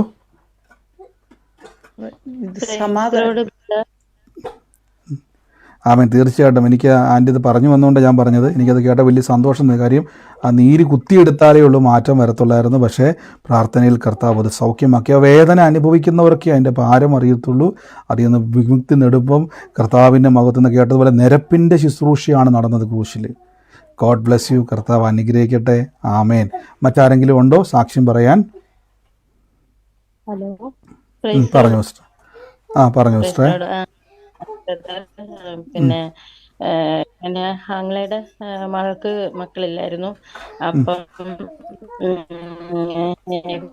മക്കൾ നൽകുന്ന അവകാശം എന്നുള്ള വചനം ഞാൻ എൻ്റെ ചേച്ചിയെടുത്ത് പറഞ്ഞു, മോളടുത്ത് അങ്ങനെ പറഞ്ഞു പ്രാർത്ഥിക്കാൻ പറഞ്ഞു. മോളെ കണ്ടപ്പോഴും പറഞ്ഞു. ഇപ്പൊ അവൾ 2 മാസം ഗർഭിണിയാണ്. ദൈവം അത്ഭുതം ചെയ്തു. എത്ര നാളുള്ള രണ്ടാമത്തെ സഹോദരന്റെ പേര് കല്യാണം കഴിഞ്ഞിട്ട് 4 വർഷമാവുന്നു. ഇപ്പം 2.5 മാസമായി. അവൻ സൗദിയിലായിരുന്നു. വന്നിട്ട് 3 മാസം കഴിഞ്ഞായിരുന്നു. മക്കളില്ലായിരുന്നു. അപ്പൊ വല്ലാത്ത വിഷമത്തിലായിരുന്നു. അപ്പൊ ഇപ്പൊ 2 മാസം കഴിഞ്ഞ് ഗർഭിണിയായി പറഞ്ഞു. പിന്നെ ബ്രദർ ഒരു ആലോചന പറഞ്ഞിരുന്നു, നെൽസന്റെ കുടുംബത്തെ ദൈവം സ്പർശിക്കുന്നു എന്ന്. അത് എൻ്റെ 2ാമത്തെ ആങ്ങളയായിരുന്നു. പിന്നെ ആ ആങ്ങളയുടെ മകൻ 4.5 വർഷമാകുന്നു വീട്ടിൽ നിന്ന് ഇറങ്ങിയിട്ട്. ജോലിക്ക് പോകാൻ പറ്റാതെ വീട്ടിൽ തന്നെ ഇരുന്ന് ഓരോന്ന് നോക്കിക്കൊണ്ടിരിക്കുകയായിരുന്നു. അതവർക്ക് വല്ലാത്ത ഫീലായിരുന്നു. ഇപ്പം അവൻ ഈ 2 ദിവസം മുമ്പേ ബാംഗ്ലൂരിൽ ജോലിയുടെ അന്വേഷിക്കാനായിട്ട് ജോലിക്ക് വേണ്ടി ബാംഗ്ലൂരിൽ പോയി. ഒരു വലിയൊരു അത്ഭുതമാണ്. അവരുടെ വീട്ടിൽ നിന്ന് 2 ആൺപിള്ളേരാണ്. ഒരാള് വെളിയിലാണ്. ഇവനെ പ്രതി വലിയ വിഷമമായിരുന്നു. 31 വയസ്സ് കഴിഞ്ഞിരുന്നു. എന്തായാലും കർത്താവ് ഈ ചേച്ചിന് പിന്നെ കണ്ണിന്റെ 2 കണ്ണും പെട്ടെന്ന് കാണാൻ പറ്റാത്ത അവസ്ഥ പോലെ വന്ന് അതിനെ കോട്ടയം മെഡിക്കൽ കോളേജിൽ അവിടെ കൊണ്ട് കാണിച്ചു. അപ്പൊ അവിടെ 2 കണ്ണിൽ ഇതിനൊക്കെ പിന്നെ 6 ഇഞ്ചക്ഷൻ വീതം വെക്കണം. അതിന് 1.5 ലക്ഷം രൂപ അതിന്റെ പുറത്താവും എന്നൊക്കെ പറഞ്ഞു.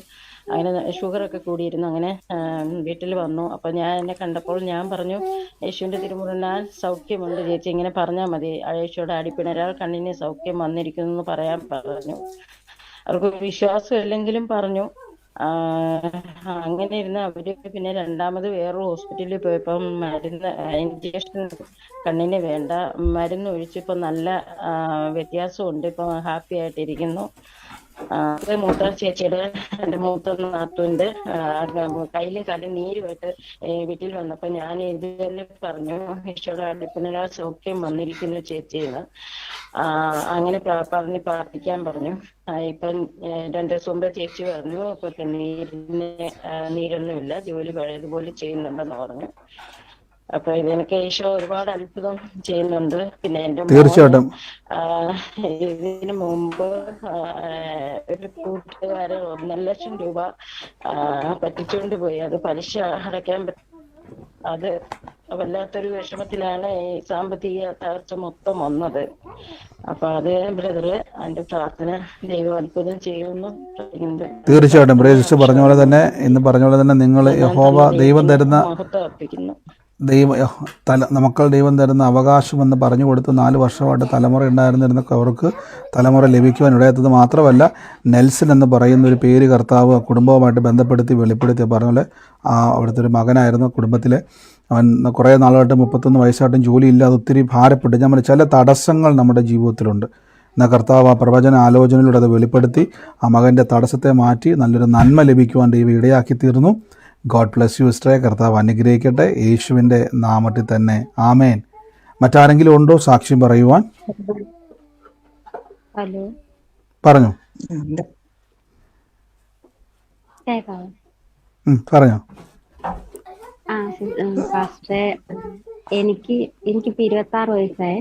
ഞാൻ സ്കൂളിൽ പഠിക്കുന്ന സമയം മുതൽ എനിക്ക് ഈ വാദത്തിന്റെ ഇതുണ്ടായിരുന്നു. ആമവാദം എന്നാണ് ഡോക്ടർ പറയുന്നത്.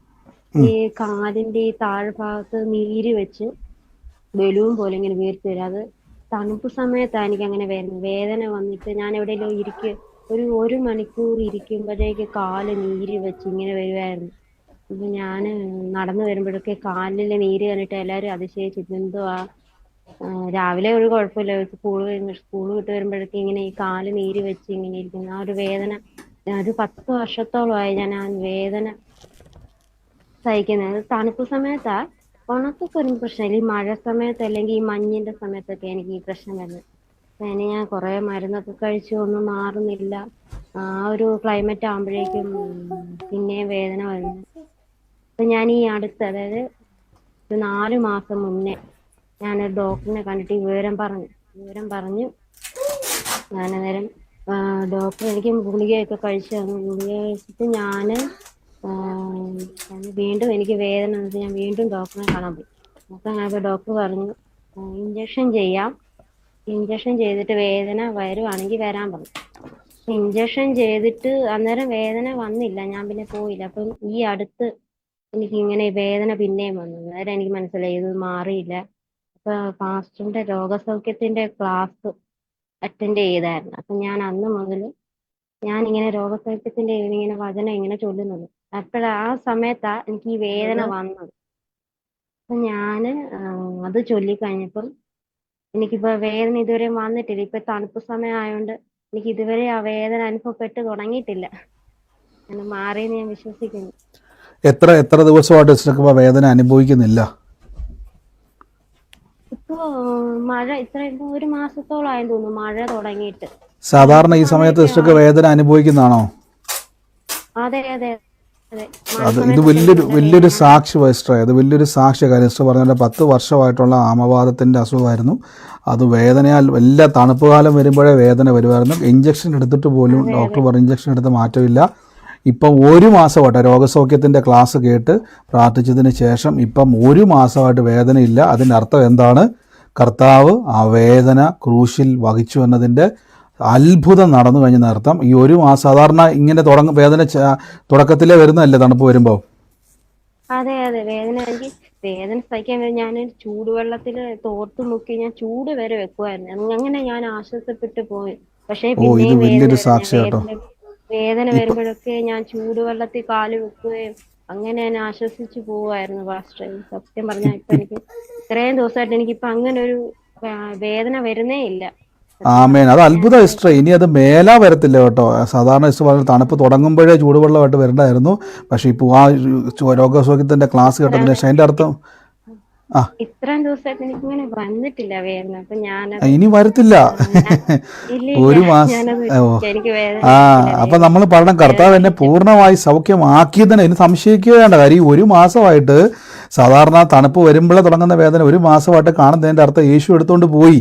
കർത്താവ് ക്രൂശിൽ അത് കൊണ്ടുപോയി. ഇനി കർത്താവ് എന്നെ സൗഖ്യമാക്കി തുള്ളിച്ചാടി ദൈവത്തെ ആരാധിച്ചാൽ മതി ആ കാലുകൊണ്ട്. ഏത് കാലാണ് സിസ്റ്റർ? എവിടെയാ, ഏത് സ്ഥലത്താ ഉള്ളത്? ഏത് കേരളത്തിൽ എവിടെയാ? എടത്തുവ. അപ്പം ഏത് സ്ഥലത്ത്? അപ്പൊ ഇപ്പൊ ഏത് സ്ഥലത്ത് വന്ന് സാക്ഷ്യം പറയാൻ പറ്റും? കോട്ടയത്തോ അതോ എറണാകുളത്തോ കൊല്ലത്തോ? അപ്പൊ ഒന്നും പേടിക്കണ്ട, പറഞ്ഞു. തിരുവല്ല. അപ്പൊ ധൈര്യമായിട്ട് വാ. എന്നിട്ട് നേരെ വന്ന് മുമ്പിൽ വന്ന് സാക്ഷ്യം പറഞ്ഞോണം. ഇത് കേൾക്കുന്ന 10-20 വർഷമായിട്ട് ആമവാദം ഉള്ളവർ കേൾക്കുന്നവർക്ക് ഇത് യേശുവേ എന്ന് വിളിച്ചാൽ സൗഖ്യം പ്രാപിക്കാൻ ഈ ഒരു സാക്ഷ്യം ഉളവായിത്തീരും. ഗോഡ് ബ്ലസ് യു സിസ്റ്ററെ, കർത്താവിൻ്റെ അത്ഭുതകരമായ നാമത്തിൽ തന്നെ. ആമേൻ. കർത്താവ് അനുഗ്രഹിക്കട്ടെ. ഞാൻ തൽക്കാലത്തേക്ക് ഇന്ന് നമ്മുടെ പ്രാർത്ഥന തൽക്കാലം നിർത്തുവാണ്. എനിക്കറിയാം സമയം മുന്നോട്ട് പോയി. നിങ്ങളുടെ സാക്ഷ്യങ്ങൾ പിന്നെയും പറയുക. നേരിട്ട് വന്ന് പറയുന്നതിൽ സന്തോഷം. ഇനി അഥവാ സാക്ഷ്യം പറയാൻ പറ്റിയില്ല, സാക്ഷ്യം പറയാൻ അവസ്ഥ ചിലപ്പോൾ മ്യൂട്ട് മാറ്റാനോ എന്തെങ്കിലും പറ്റാതെ വരുന്നുണ്ടെങ്കിൽ നിങ്ങൾ ഈ കാണുന്ന നമ്പറിലേക്ക് നിങ്ങളുടെ സാക്ഷ്യങ്ങളെ അയയ്ക്കുക. കർത്താവ് നിങ്ങളെ അനുഗ്രഹിക്കുമാറാകട്ടെ. അപ്പോൾ ഈ ദിവസങ്ങളിൽ ഞാൻ പറയുന്നൊരു വാക്ക് എന്നാന്ന് ചോദിച്ചു കഴിഞ്ഞാൽ കൂട്ടായ്മ. വചനം കേട്ട് ക്ലാസ് കേട്ട് പഠിച്ചവരാണ് ഈ ദൈവപ്രവൃത്തി മുഴുവൻ കണ്ടിരിക്കുന്നവർ. അപ്പോൾ അതെന്താ അതിൻ്റെ അർത്ഥം? വചനം നിങ്ങളെ വിടുവിച്ചിരിക്കുന്നു. അപ്പോൾ തുടർച്ചയായിട്ട് കേട്ടാൽ എന്ത് സംഭവിക്കും? നിങ്ങളുടെ ജീവിതത്തിൽ ഉയർച്ച ഉണ്ടാകും, സമൃദ്ധി ഉണ്ടാകും, കർത്താവിൽ നിങ്ങൾ സാക്ഷികളായിത്തീരും. God bless U. നമുക്ക് നാളെ ഒരുമിച്ച് കൂടാം. അപ്പോൾ എറണാകുളത്ത് നമുക്ക് ഹോള് ലഭിച്ച കാര്യം ഞാൻ പറഞ്ഞല്ലോ. ഇന്നു മുതൽ പ്രാർത്ഥനയിൽ ഓർത്തോണം. നിറയാന്ന് പറഞ്ഞാൽ ഞാൻ എപ്പോഴും പറഞ്ഞല്ലോ, നിറയ്ക്കാൻ എനിക്ക് ആഗ്രഹം മീൻസ് മാനുഷികമായിട്ട് നമുക്ക് ആളെ കൂട്ടണ്ട, ദൈവം ആളെ കൊണ്ടുവരുന്ന ആൾക്കാരെ, ദൈവം ആത്മാക്കളെ കൊണ്ടുവരണം. എറണാകുളം പട്ടണത്തിൽ നശിക്കുന്ന തലമുറകൾ രക്ഷിക്കപ്പെടണം. തകർന്ന തരിപ്പടമായി ആത്മഹത്യയിലേക്ക് വന്ന കുടുംബങ്ങൾ സമാധാനത്തിൽ വരണം. തകർന്ന കുടുംബങ്ങൾ യേശുവിലേക്ക് വരണം. രോഗികൾ അവിടെ യേശുവിൻ്റെ സൗഖ്യം കാണണം. എറണാകുളം പട്ടണമാണ്. നമ്മൾ ഈ 500 പേരിരുന്നുകൊണ്ട് ആ ഹോളി പ്രാർത്ഥിക്കുമ്പം എറണാകുളം പട്ടണത്തെ തൊടണം. അവിടുത്തെ മ്ലേച്ഛതകൾ നീങ്ങണം. തകർന്ന കുടുംബങ്ങൾ യേശുവിലേക്ക് വരണം. പിശാചിൻ്റെ ആരാധനയുള്ള സ്ഥലമാണ് എറണാകുളം പട്ടണം. അത് തകരണം. ദുരാചാരങ്ങൾ തകരണം. യേശുവിലേക്ക് അവർ വരണം. ഒത്തിരി ആളുകൾ, യുവതലമുറകൾ യേശുവിലേക്ക് വരണം. അതിനുവേണ്ടി നിങ്ങൾ ഇന്നു മുതൽ പ്രാർത്ഥിക്കണം. നമുക്ക് അതിൻ്റെ ഡീറ്റെയിൽസുകൾ വരും ദിവസങ്ങളിൽ വരും. കർത്താവ് നമ്മളെ അനുഗ്രഹിക്കട്ടെ. യൂട്യൂബിലും ഒക്കെ കാണുന്നവർ നിങ്ങൾ വരും ദിവസങ്ങളിൽ ഞാൻ നോട്ട് ചെയ്തോണം. പോസ്റ്റർ വരും. ആ ഡേറ്റ് എടുത്ത് വെച്ചോണം. രാജ്യങ്ങളിൽ നിന്ന് എവിടുന്നേലൊക്കെ വരാൻ ആഗ്രഹിക്കുന്ന ടിക്കറ്റൊക്കെ ബുക്ക് ചെയ്തോണം. കാശില്ല എന്ന് പറഞ്ഞുകൊണ്ടിരിക്കരുത്. കാശൊക്കെ കർത്താവ് തരും. കർത്താവിൻ്റെ മക്കൾ ഫ്ലൈറ്റിൽ കയറില്ല, പിന്നെ ആര് കയറാനാണ്? പിശാചിന് കയറാൻ വേണ്ടിയാണ് ഫ്ലൈറ്റ്. ദൈവമക്കൾക്ക് വേണ്ടിയാണ് കർത്താവ് ഇതെല്ലാം ഒരുക്കി വെച്ചിരിക്കുന്നത്. ഫിനാൻസൊക്കെ ദൈവം തുറക്കും. നിങ്ങളിങ്ങനെ രാജ്യങ്ങളിൽ പോകാൻ വേണ്ടിയുള്ളവരാ. പേടിച്ച് പറച്ച് നിൽക്കേണ്ട ആവശ്യമൊന്നുമില്ല. രാജ്യങ്ങളുടെ അപ്പോസ്തലന്മാരായ കർത്താവ് നിങ്ങളെ നിയമിച്ചിരിക്കുന്നു. God bless U. നമുക്ക് ഒരുമിച്ച് വിശ്വാസ പ്രഖ്യാപനങ്ങളെ ഏറ്റുപറയാം. ഇന്ന് ലൈവ് ഞാൻ സ്റ്റോപ്പ് ചെയ്യുന്നു. സൂമിലുള്ളവർ എല്ലാവരും മൈക്കുകളെ മ്യൂട്ട് ചെയ്ത് നിങ്ങളായിരിക്കുന്ന സ്ഥലത്തിരുന്നുകൊണ്ട് കർത്താവ് എനിക്ക് തന്നതിനായി നന്ദി പറഞ്ഞുകൊണ്ട് കർത്താവിനെ സ്തുതിച്ചവിടെ ലഭിച്ചു എന്ന് വിശ്വസിപ്പിൻ. എന്നാൽ നിങ്ങൾക്കുണ്ടാകും എന്ന വചനാടിസ്ഥാനത്തിലാണ് നമ്മളിത് ഏറ്റുപറയുന്നത്.